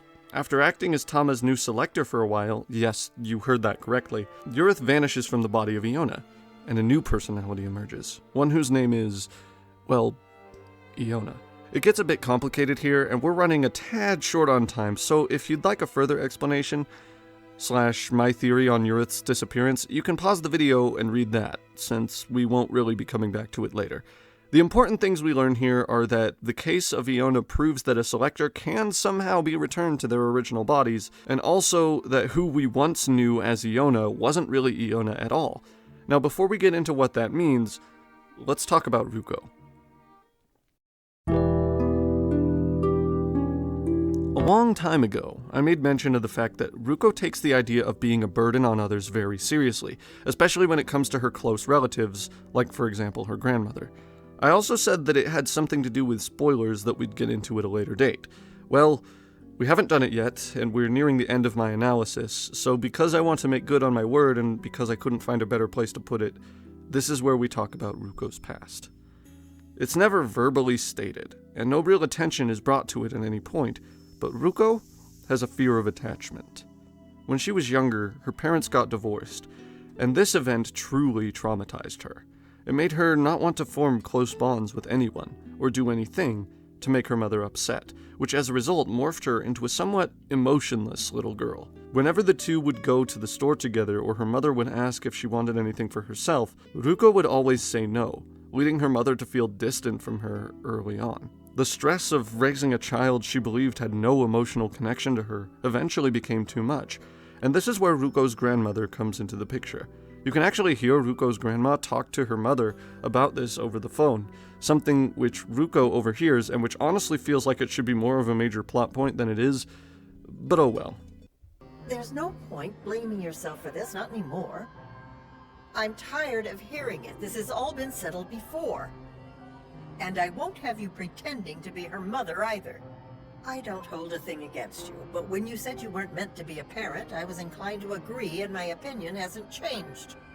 This is something that is used more or less as background knowledge throughout the series, with the line, "I don't know what you're thinking," being used as a trigger for Ruko's childhood trauma at multiple points throughout both seasons. Because I have no idea what you're thinking, Ruko! It may also be the reason why Ruko has such trouble finding a wish, as she doesn't want to do anything selfish which may lead others around her to begin to drift away from her, but I digress.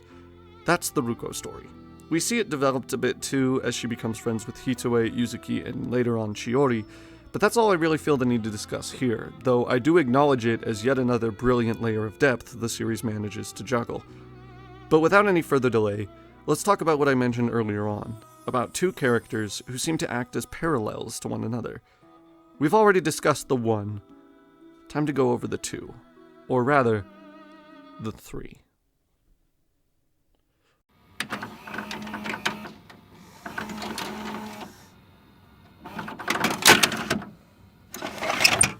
Fumio Futase sits alone in a room with her Elrig Anne. She's writing obsessively, trying to find something, trying to remember what comes next. But nothing comes. Desperate, and with seemingly no hope of finding any answers, she goes into a mindless state, the sound of her typing only drowned out by the pounding words in her head. Across the monitor, the words she's been stuck with all along find themselves sprawled across the screen. Tama's memories begin to return. The fuzz in her head begins to melt away, and things become clearer. As much as she understands, there's still so much she doesn't know, but the point of origin is now painfully clear.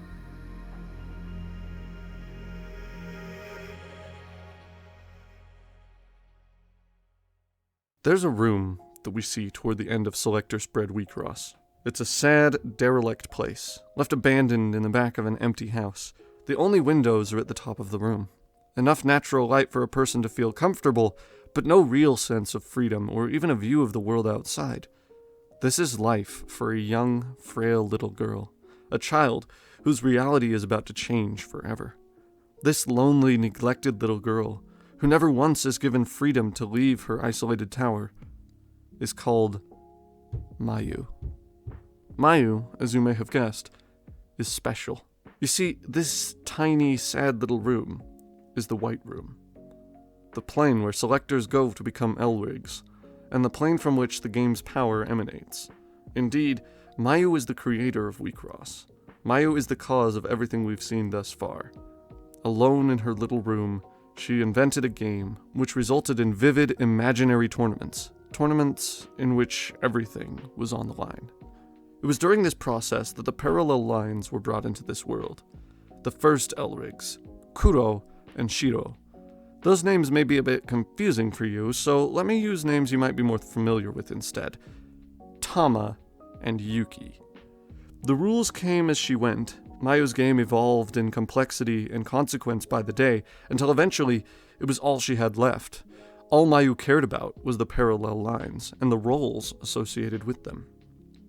Tama, the girl of white, and Yuki, the girl of black. Both given childish roles of good and evil to play, both given a name and a sense of purpose by Ruko.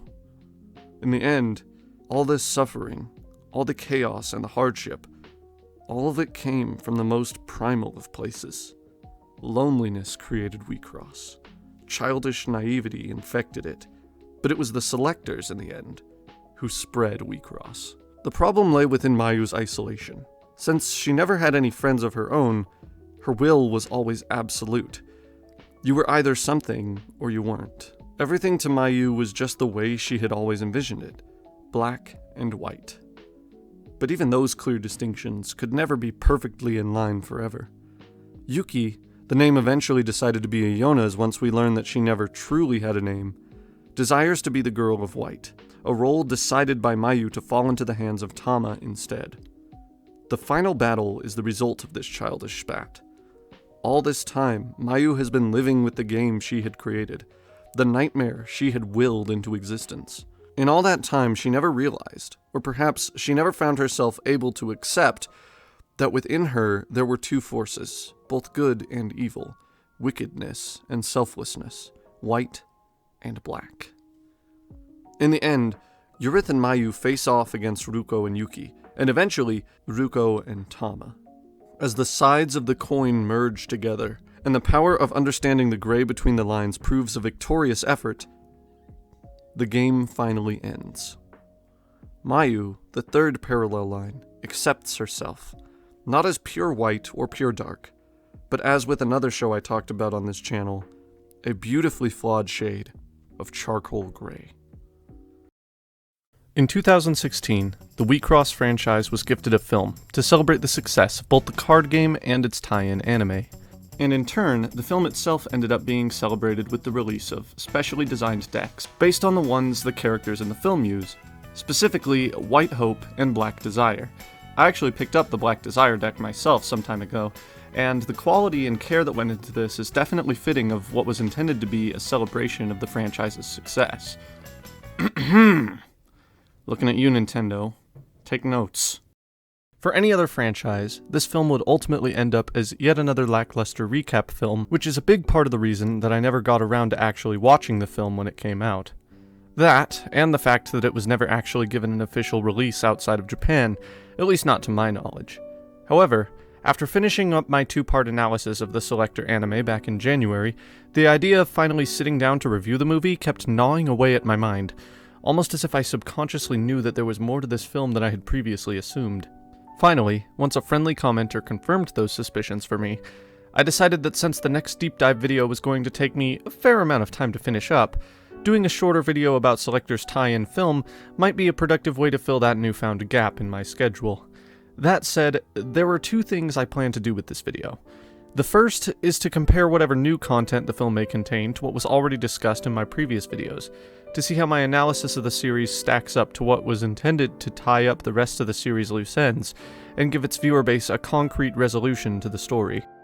The second is to actually review the film, not based around what it represents for the canon, but simply based on what it is, and what I believe it could have and probably should have been. Today we analyze the most obscure part of the Wixoss anime library, Selector Destructed Wixoss.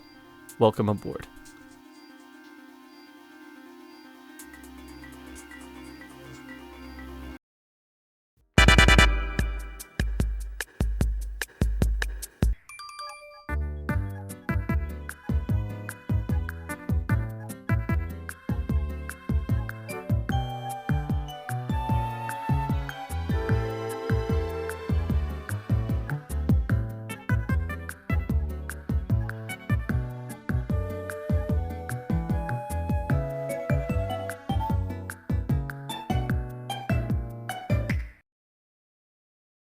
Last time I talked about Selector, I made it a point to discuss how the main heroine of the series, Ruko, has a deep-rooted fear of being a burden on those around her. I also explained the reasoning behind this, but in so doing made it clear that aside from a snippet of conversation between Ruko's birth mother and her grandma, none of that reasoning is ever explicitly stated or dwelt on within the show itself. While all of that still holds true in relation to the series, Selector Destructed Wixoss actually makes it a point to make all of this common knowledge within the first 20 minutes, which I suppose is the reason why that information about her past has been on the fan wiki all of this time, despite not being explicitly stated anywhere within the first 2 seasons. Anyway, because this relates to my overall analysis, it stands to reason that we should discuss that first. But in order for that to happen, we'll also need to discuss a new character that was introduced within the film, so consider this your official spoiler warning if you haven't seen Selector Destructed Wixoss and have any plans to in the future. Anyway, all warnings aside, let's turn back the clock and analyze the opening moments of Selector Destructed Wixoss. It's a bright, sunny day, likely the end of spring or the beginning of summer. Though, admittedly, the exact time doesn't matter much in the grand scheme of things. A girl pokes and prods at some object of interest, while the look on her face paints a clear, antagonizing picture of her character, before she even gets the chance to speak. A fierce argument echoes from within a nearby home, the subject of which is alluded to being the girl herself, and if you listen closely, piecing together the nature of this scene is not at all difficult to do. As the pieces of the puzzle fall into place, and we realize this young girl is in the process of being adopted by her relatives, another child enters the picture. Wide-eyed, innocent. This is a girl who is unfamiliar with tragedy of any caliber, and when compared to what we've just seen and heard, the difference between the two couldn't be any more clear.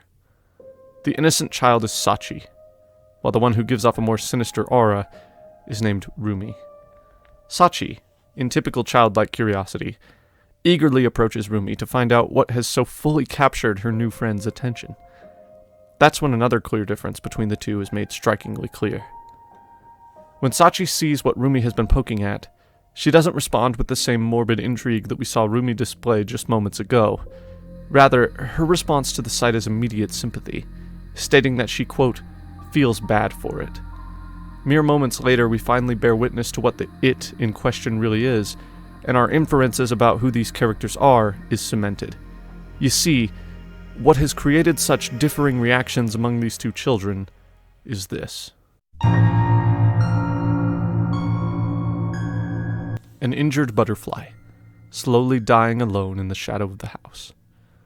Rumi beckons to Sachi, a motion which the child sees as an invitation to go someplace that isn't tainted by death or sadness. In other words, Sachi views this gesture as a chance to get to know her cousin, who will, as of now, also be living with her, based on the disgruntled chatter of Sachi's mother and father within the house. Unfortunately for Sachi, that excitement would soon turn to despair. As the two walk together, we are treated to more cleverly executed details about these two characters. Rumi bites her nails, a sign that she is stressed, anxious, and unhappy. Sachi misunderstands this nibbling as just a bad habit, and tells Rumi that she shouldn't bite her nails like that. Rumi stops, and when she does, we can visibly see her facial expression change, even if the framing prevents us from seeing the full picture. This is a face of realization, meant to represent Rumi coming to a certain conclusion about her cousin Sachi. This is the second time Sachi has failed to understand her, and the reality of what that means is beginning to sink in. In an effort to reflect this, the framing of the shot of the two girls walking together is deliberately metaphorical. Rumi leads the way, while Sachi lags behind. This is, at first glance, nothing short of obvious, because Rumi was the one who told Sachi to follow her in the first place, but there's more to this moment than just that. Rumi feels that she is one step ahead of Sachi. She understands the fragility of life, while Sachi is as of yet untainted by the stains of life-changing tragedy. They are unable to connect, to form a bond with one another, because Rumi views herself as being above Sachi, and likewise, Sachi seems to look up to Rumi with the kind of wonder and awe you would expect from the mind of a child. As they reach a busy intersection, Rumi gives Sachi one final chance to understand her. Pointing to the kanji for happiness, she explains that this is the symbol for which Sachi was named, causing young Sachi to praise Rumi for her knowledge of such things, and giving Rumi her full attention in the process. In response, Rumi points out that there is but a very small difference between the kanji for happiness and painfulness. In fact, the only thing that you need to do to change one to the other is to remove a single pillar from the character. Likely realizing that Sachi hasn't understood the meaning of her words, Rumi states her message as clearly as she possibly can. And then, to make the meaning even more clear, Rumi lets go of Sachi's hand, running into the street and into oncoming traffic. Her final words prior to this acting as instruction to let the meaning of her actions sink in. Feel the pain. If it wasn't already clear from the by now synonymous facial expression, the girl known as Rumi and the L-rig known as Urith are one and the same. Rather than being hit and killed when she sprints into the street, Rumi's actions instead nearly cause a massive traffic accident, as the world gifts her sympathy for what is in all likelihood the very first time. Regardless of the result, however, Rumi does not return to Sachi that day. She leaves her alone in an unfamiliar part of town, and seemingly dismisses the idea of doing anything to help her cousin find her way home. Now completely alone, Sachi can finally understand what Rumi meant. Happiness is only one step away from pain. Or to put it in the words of a character who is much more widely known, all it takes is one bad day to ruin someone's life for good. This is where we shift gears for a moment, and find ourselves in a very familiar situation on the other side of town. A girl sits alone, outside of a home, unintentionally eavesdropping on a conversation between her birth mother and her grandmother. This girl, as I'm sure you already know, is Ruko. From here, what Ruko hears from her mother gives her the impression that her mother wishes she'd never been born, something she's heard before, but something which now takes on a completely different meaning. Perhaps because it was only moments ago that, potentially for the first time, Ruko asked her mother for ice cream. It makes her think that it was because she asked something of her mother, that her mother views her existence as a burden. And this is further confirmed when Ruko goes to the convenience store with her brother that very same day. When her grandmother becomes worried about what the children might think if they were to overhear the discussion, she offers Ruko a total of 1,000 yen to go buy herself and her brother a treat from the nearby convenience store. On my first viewing, this entire sequence confused me, because I had figured that Ru asking for ice cream and getting rejected for it was the moment when she became emotionally distant. But during my second viewing, I came up with what I believe is a much more accurate take on what is actually happening here. We know based on statements that Ruko's brother Ayumu makes throughout this sequence that they are, as of now, officially living with their grandmother instead of their birth mother. And it's clear almost immediately that this is something that bothers Ayumu a lot more than it does Ruko, which makes sense given the clear age gap between the two. Both of these children walk alone until they find their way to the local park and quickly form a close bond. It's also during this interaction that the audience is treated to the results of their mutual abandonment and the psychological impact, which it has already had, on their respective thought processes. When Ruko finally meets Sachi in the park, the two end up remedying their loneliness by going out together to find a place to buy ice cream. As we can see, the money originally intended to go toward buying a treat for both Ayumu and Ruko has gone unused, which means that Ruko has now experienced abandonment 2 times, a parallel to what the young Sachi has gone through that same day. When Ayumu left her behind and told her to walk home alone, he had also begrudgingly said that they would both need to change their names soon, a statement brought on by the way Ayumu's friends call out to him by his last name, a name he won't be carrying for much longer. As a quick side note, I'd like to point out that getting to see Ayumu have some sort of character development, and getting to see through careful direction and well-done animation details on how he copes with losing what he previously understood to be his family, is something that I wholeheartedly appreciate. Yes, Ayumu did have a clear character up until now, but getting to delve a little deeper into that when we previously weren't able to do so also serves as a way to tell us more about the family that we would come to know at the start of Selector Infected Wixoss. For example, before the two left for the convenience store, Ayumu is seen playing Tetris on what is probably the most bootleg-looking handheld I've ever seen, likely manufactured by Tiger Electronics or Jakks Pacific. What's important, though, isn't who made the handheld, it's the fact that, in time, this gaming device would become the way that Grandma would come to bond with Ruko and Ayumu, and that, as a result, the family would end up playing games together often, which is likely how they ended up as close-knit as they are in the series proper.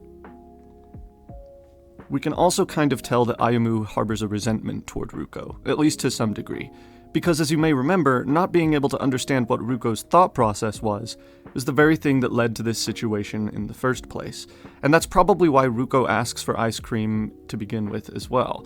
She's trying to change based on what her mother had said to her before. However, because this is a change that comes too late, her fear of being a burden on others when she asks for things isn't cured by this action, it's reaffirmed. But anyway, back to the park scene. After enjoying some much-needed ice cream together, Ruko asks Sachi for her name, eager to make a new friend, but after what Rumi has just exposed her to, Sachi now prefers to stay distant, refusing to tell Ruko her name because of what is now a dark memory associated solely with it. Ruko, of course, takes this personally, and for a split second both parties are reaffirmed in their emotional doubts. Noticing this, and attempting to make Ruko feel less distant towards Sachi, she asks Ruko for her name instead, hoping that she can explain without words that her name is something of a sensitive topic at the moment. As we know already, however, Ruko's family name has been made something of a sensitive subject for her by her older brother, something we can tell just by listening to the way she reflects on her older brother's words while walking alone to the park in this shot. And so, in the end, neither girl knows the name of their newest friend, and in an effort to remedy that lack of ability to connect with a name, Sachi chooses the name Tama, after the name of the city the story takes place in. As it happens, this is where the name Tama came from in the first place. As you'll recall, it was Ruko who named her Elrig, rather than the other way around. From here on out, we cut to a brief intermission of sorts, and this is where the recap portion of the film starts to set in. Speaking of recap,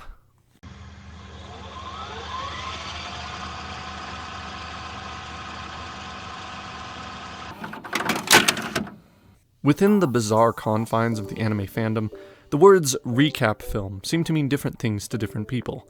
While the majority of anime fans are quick to accept these recap films as at the very least skippable bonus features that have the potential to raise awareness for the franchise in question, live-action anime is rarely accepted, and as much as I'd love to get into a discussion about that today, it's really not the reason why we're here. So I'll just add it to the list of videos I'd like to make at some point and hopefully get back to it someday. Anyway, regardless of how you feel about the concept of recap films, I think we can all agree that aside from extremely rare cases, these recap films are not to be taken as suitable replacements for the remainder of the franchise, and this film is no exception. While it starts out with a beautiful opening scene and contains a great deal of new moments and animation, I can't say that changes the fact that, at its core, Selector Destructed Wixoss is a recap film, and the majority of its runtime is spent doing exactly that, recapping the events of Seasons 1 and 2.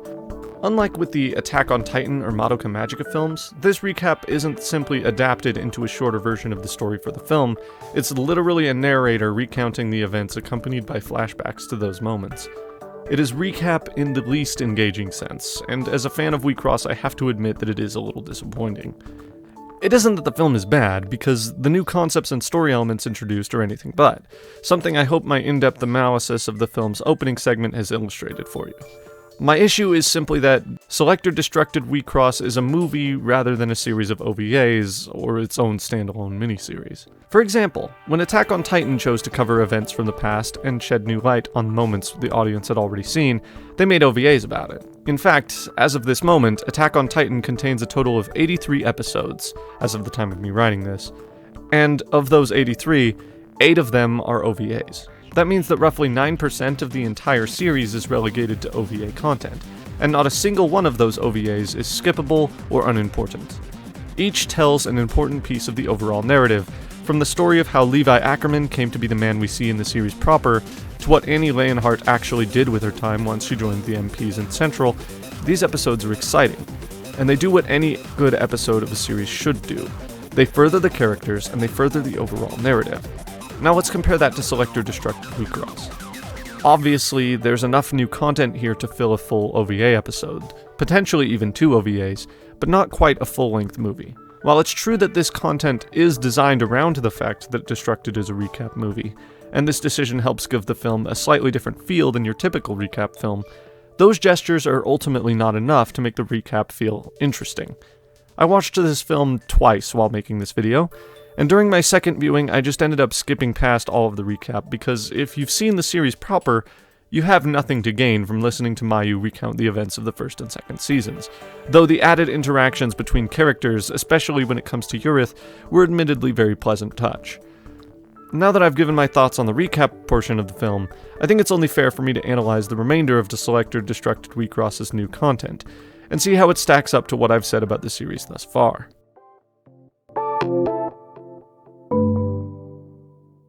One of the most unique aspects of Selector Destructed Wixoss, as opposed to the rest of the franchise, is how it treats its antagonistic force, Urith. Specifically, Destructed added a lot of extra moments that help to explain why Urith is the way that she is. And while we already covered one of them in adequate detail, the time has come to discuss the other interesting aspects of the series.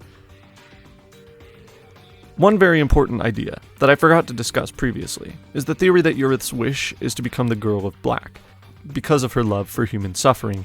Simply put, Urith wants free reign to enact evil upon the Selectors, because doing so gives her the feeling that she, for once in her life, has control over the others. As up until now, she's never felt in control of anything, least of all her own life. That's why when she gains control over Iona's body, she ends up becoming so, for lack of a better term, controlling. In a scene unique to Selector Destructed Wixoss, we get to bear full witness to the unabridged version of a battle we saw unfold briefly within the main series during Season 2. Urith unapologetically wipes the floor with her opponent, crushing her in the most cruel of ways she can possibly think of during the match. It's within these moments that we are granted a conversation between Tama and the opposing Elrig as they clash in battle, and the conversation they have is incredibly telling of what it's like to battle with someone so sinister as Urith. いい子だよ。気持ち辛くない？そうだね。でもきっと彼女は負けるから。 It's clear that this type of battling is something Tama doesn't want. Something painful and beyond what she had previously understood of the game. At the inevitable conclusion, which plays out exactly as the opposing Elrig had feared, we learn more about what Urith's true nature is, and the idea of her wanting the power to control others through her manipulation is repeatedly brought up over the next few scenes. This explains the Akira situation from Season 2, at least in part, but we can actually go a tad deeper than that and explain it fully. On that day back in their childhood, when Urith was still a mere child by the name of Rumi, when she abandoned Sachi and sprinted toward what she thought would surely be her death, a group of responsible adults... What is an adult? Adults returned Sachi to her mother in the dead of night.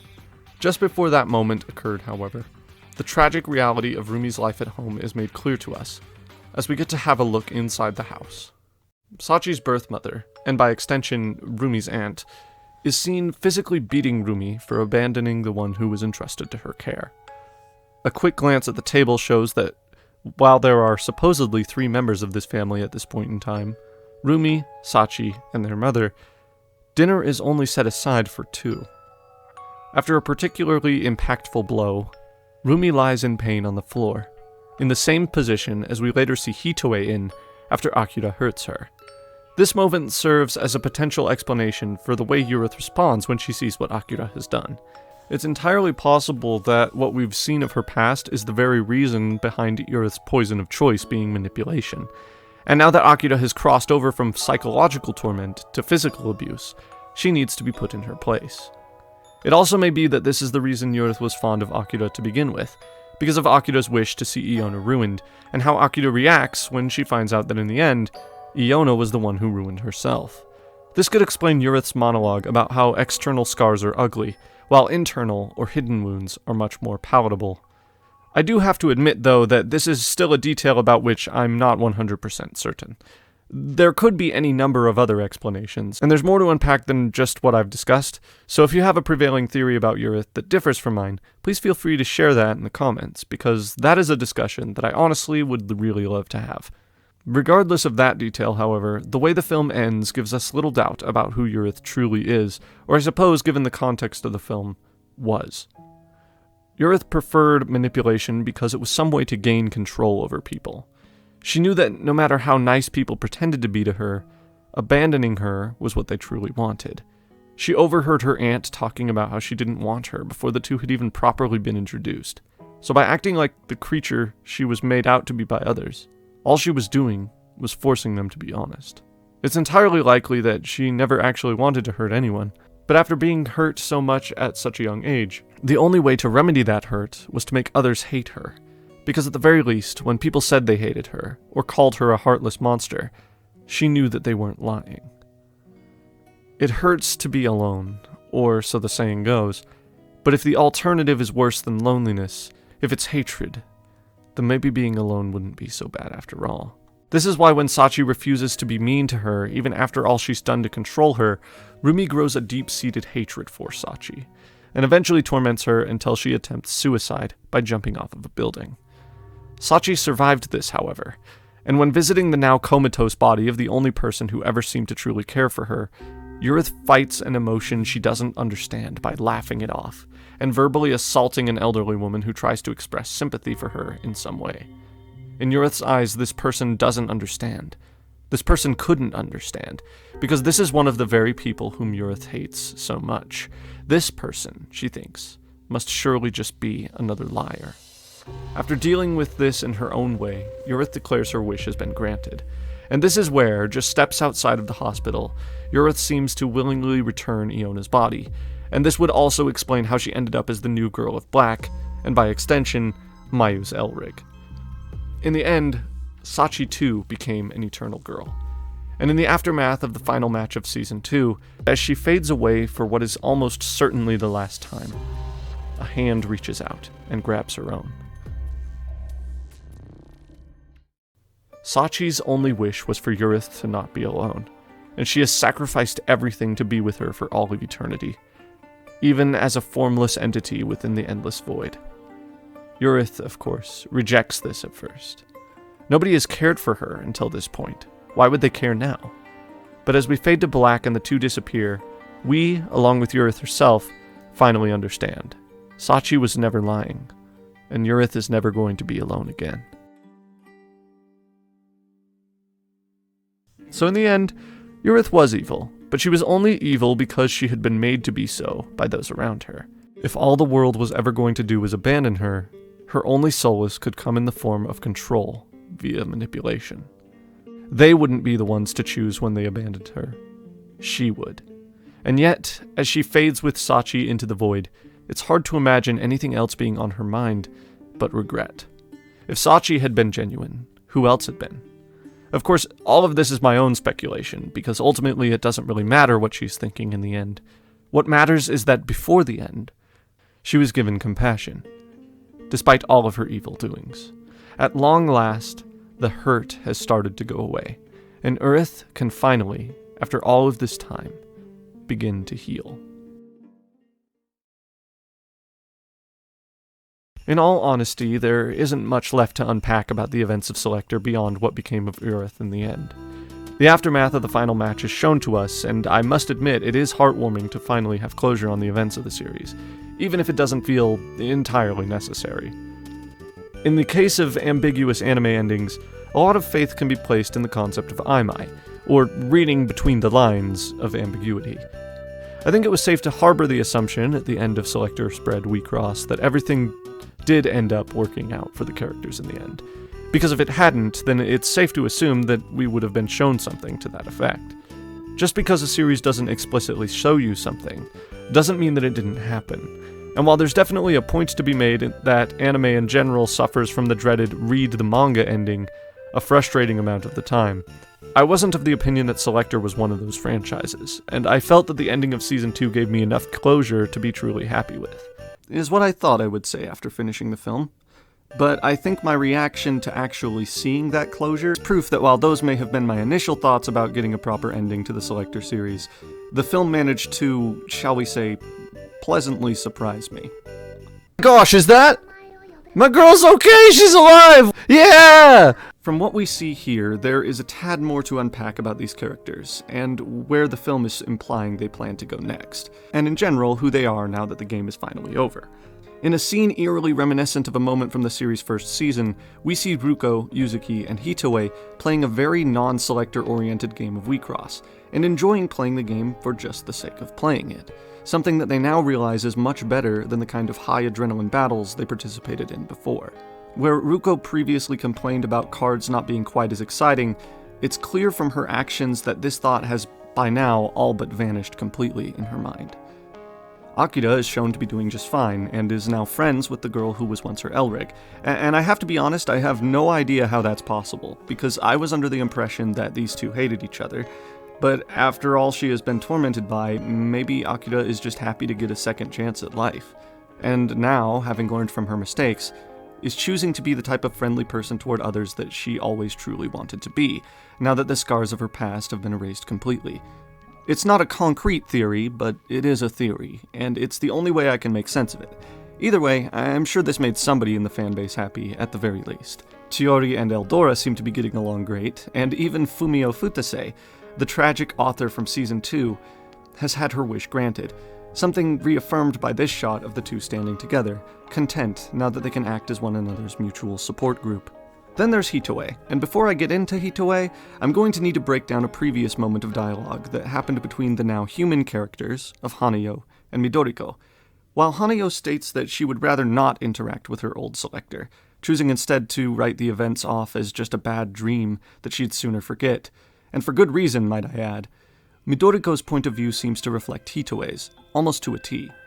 Like Hitoe, Midoriko had never been much of a social butterfly, and had had trouble making friends. Unlike Hitoe, however, this was something that she was totally okay with. She accepted her lot in life, and chose instead to embrace the life of a recluse, but when she met Hitoe and saw how the same situation could be interpreted and responded to so differently by another person, she made the choice to help Hitoe in any way she could. This explains why, when Hitoe loses to Iona and becomes tainted by the game in Season 1, Midoriko fades away in the rain, lamenting that any punishment she could receive for tainting such a pure and innocent wish would be far too kind.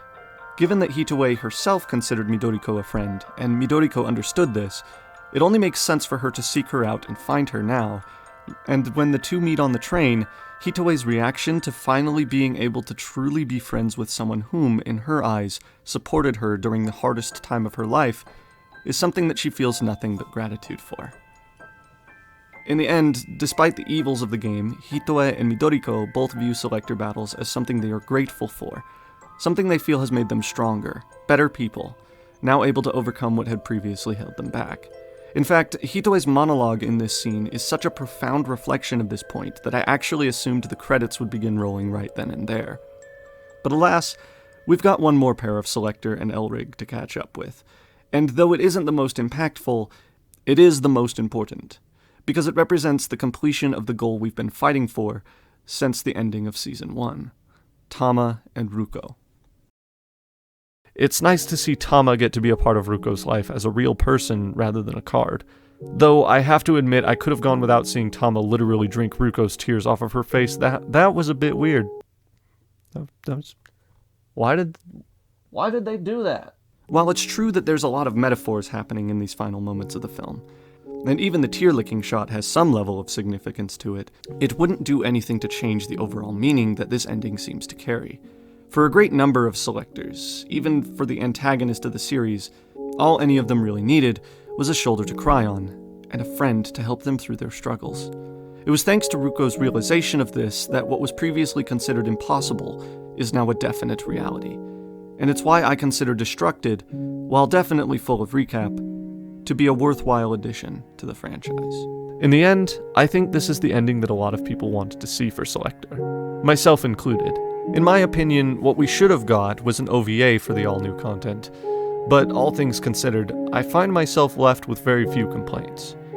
It's also nice that the added dialogue from Mayu and the way the ending decided to explain the concepts behind the game creation basically confirmed both of my previous videos as 100% accurate. And that was a confidence booster, let me tell you. Oh, except for my little Urith theory here, this was wrong. But other than that, most of what I said was right on the money, and I'd be lying if I said having my suspicions confirmed wasn't at least a little exciting. That said, I do have just one question left unanswered, and unfortunately for me, it was probably the question I wanted answered the most. What happened to Kazuki? Did he really end up with his sister, or did Hanayo go snap him out of it after she became human again? Are those two considered rivals or something? Are you alright, man?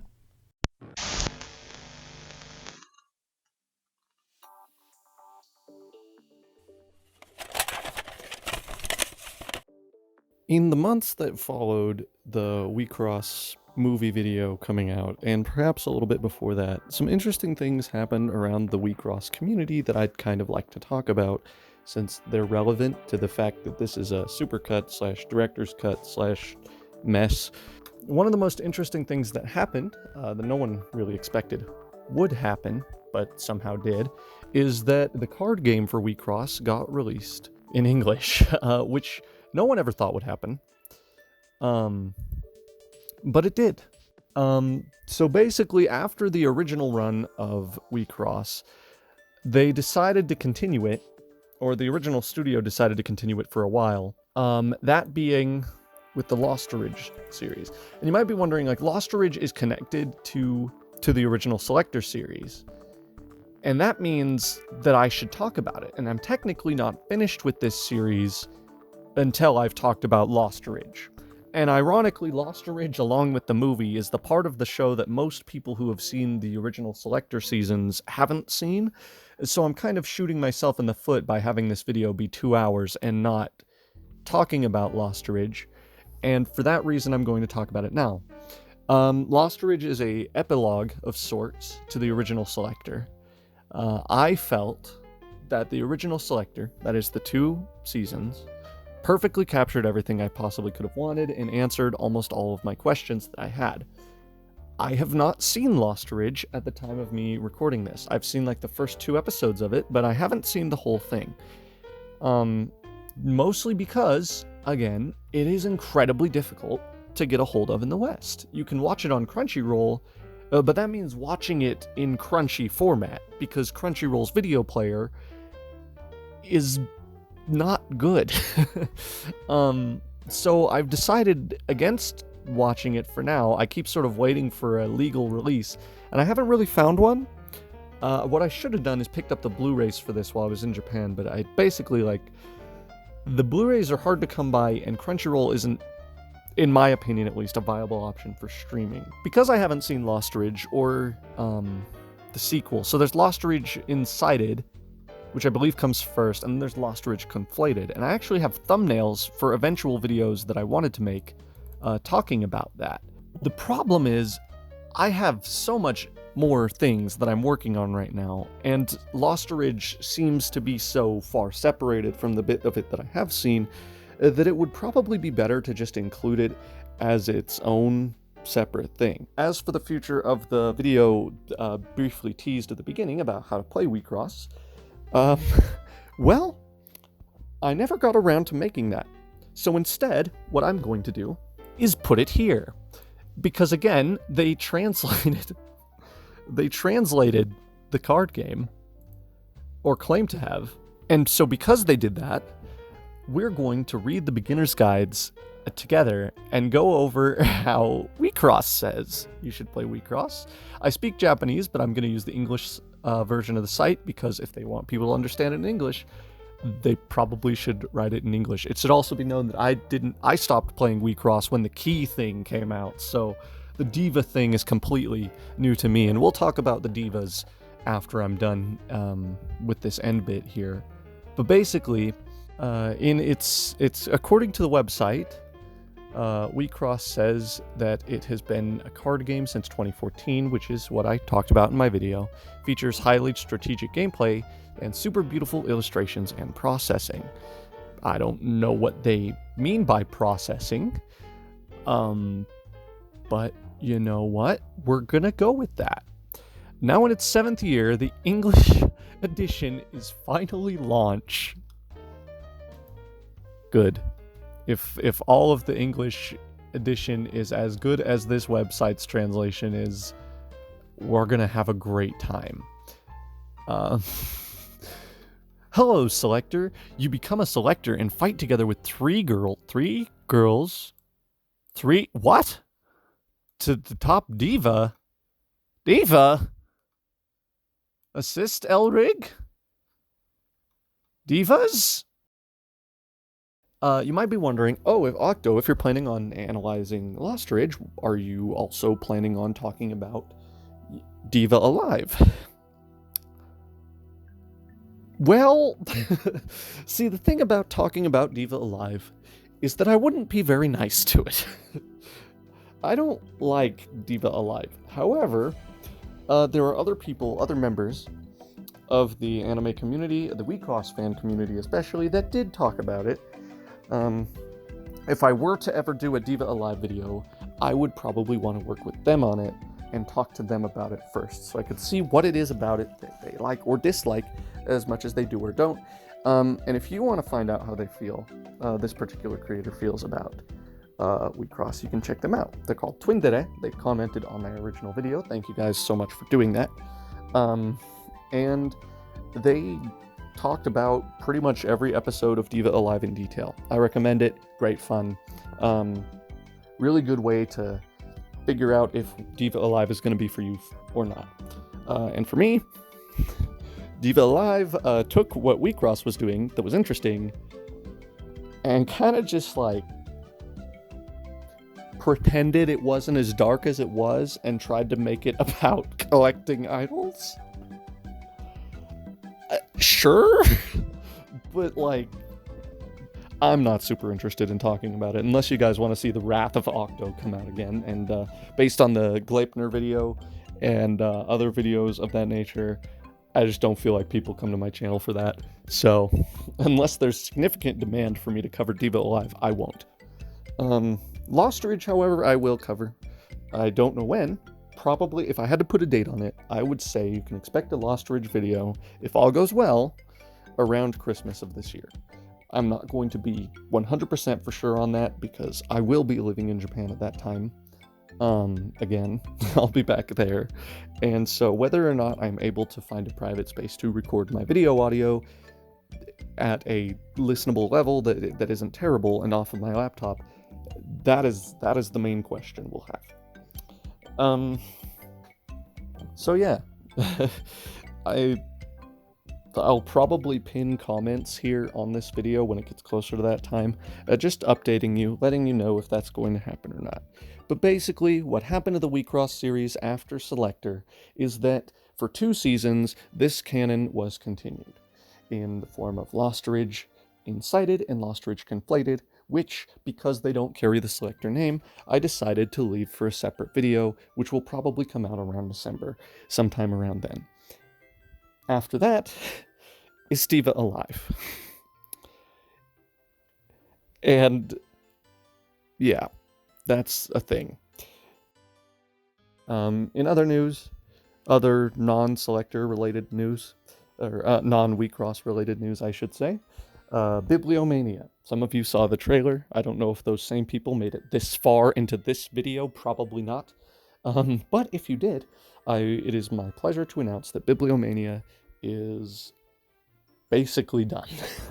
And what I mean by that is that I decided to split the manga up into about 5 episodes, the first one being the shortest because it's a pilot, and you can expect that to go up on this channel on August 1st. And the animation for that is basically done. It's 100%, the animation itself is 100% complete. I might go back and clean up bits of it, but I don't want to upload it right now. I want to wait until the release date that I set for myself, because that makes me feel satisfied. I apologize if you've been waiting for BIBLIOMANIA stuff, but I also am working on like a behind the scenes making of thing for BIBLIOMANIA, the animation, or the motion comic. It's not really, I don't know what you guys can define it for me when it comes out. It's animated, but not fully. Anyway, which I'm excited to share more with you about. Since I never really get a chance to address you guys outside of these particular videos, aside from in Shootin' Lemons, which, again, nobody that watches my content is going to be watching Shootin' Lemons. You should also know that Wonder Egg is still coming, but before the next Wonder Egg part will basically come out, I actually want to branch out and discuss a few other things. Specifically, I have 2 videos planned that are not Wonder Egg related that are going to be coming out before the next Wonder Egg part, just so that I can kind of wash my brain out from how much Wonder Egg. I have started working on the next script for the next episode of Wonder Egg. I just want to talk about something else for a bit. So anyway, hopefully this rant didn't go too long, although I would be lying if I said I didn't hope that it brought it over the 2-hour mark, because that looks good that looks good to people. For some people like their 2-hour video essays, man. I don't know. I like mine. Anyway, if you enjoyed this video, thank you. Thank you for supporting me. Thank you to everyone who has commented, subscribed. The channel's been really taking off lately, and I really appreciate it. Like Connor and I both, we work really hard on this channel. It's not really like our main thing that we do. Like, we both have other jobs and stuff outside of YouTube, obviously, because we're very small, but we really do appreciate the support, and we're really excited about projects that we're working on and other things that we're doing, and we're excited for the future of the channel even more. Like, we're really excited about the future. So I don't know, stay tuned to The Missing Letter, because some really cool things are coming. And on my end, I really hope you guys enjoy BIBLIOMANIA when it comes out August 1st. So yeah, this has been Octo. Thank you for joining me in my corner for way too long, and I will catch you guys next time. Bye.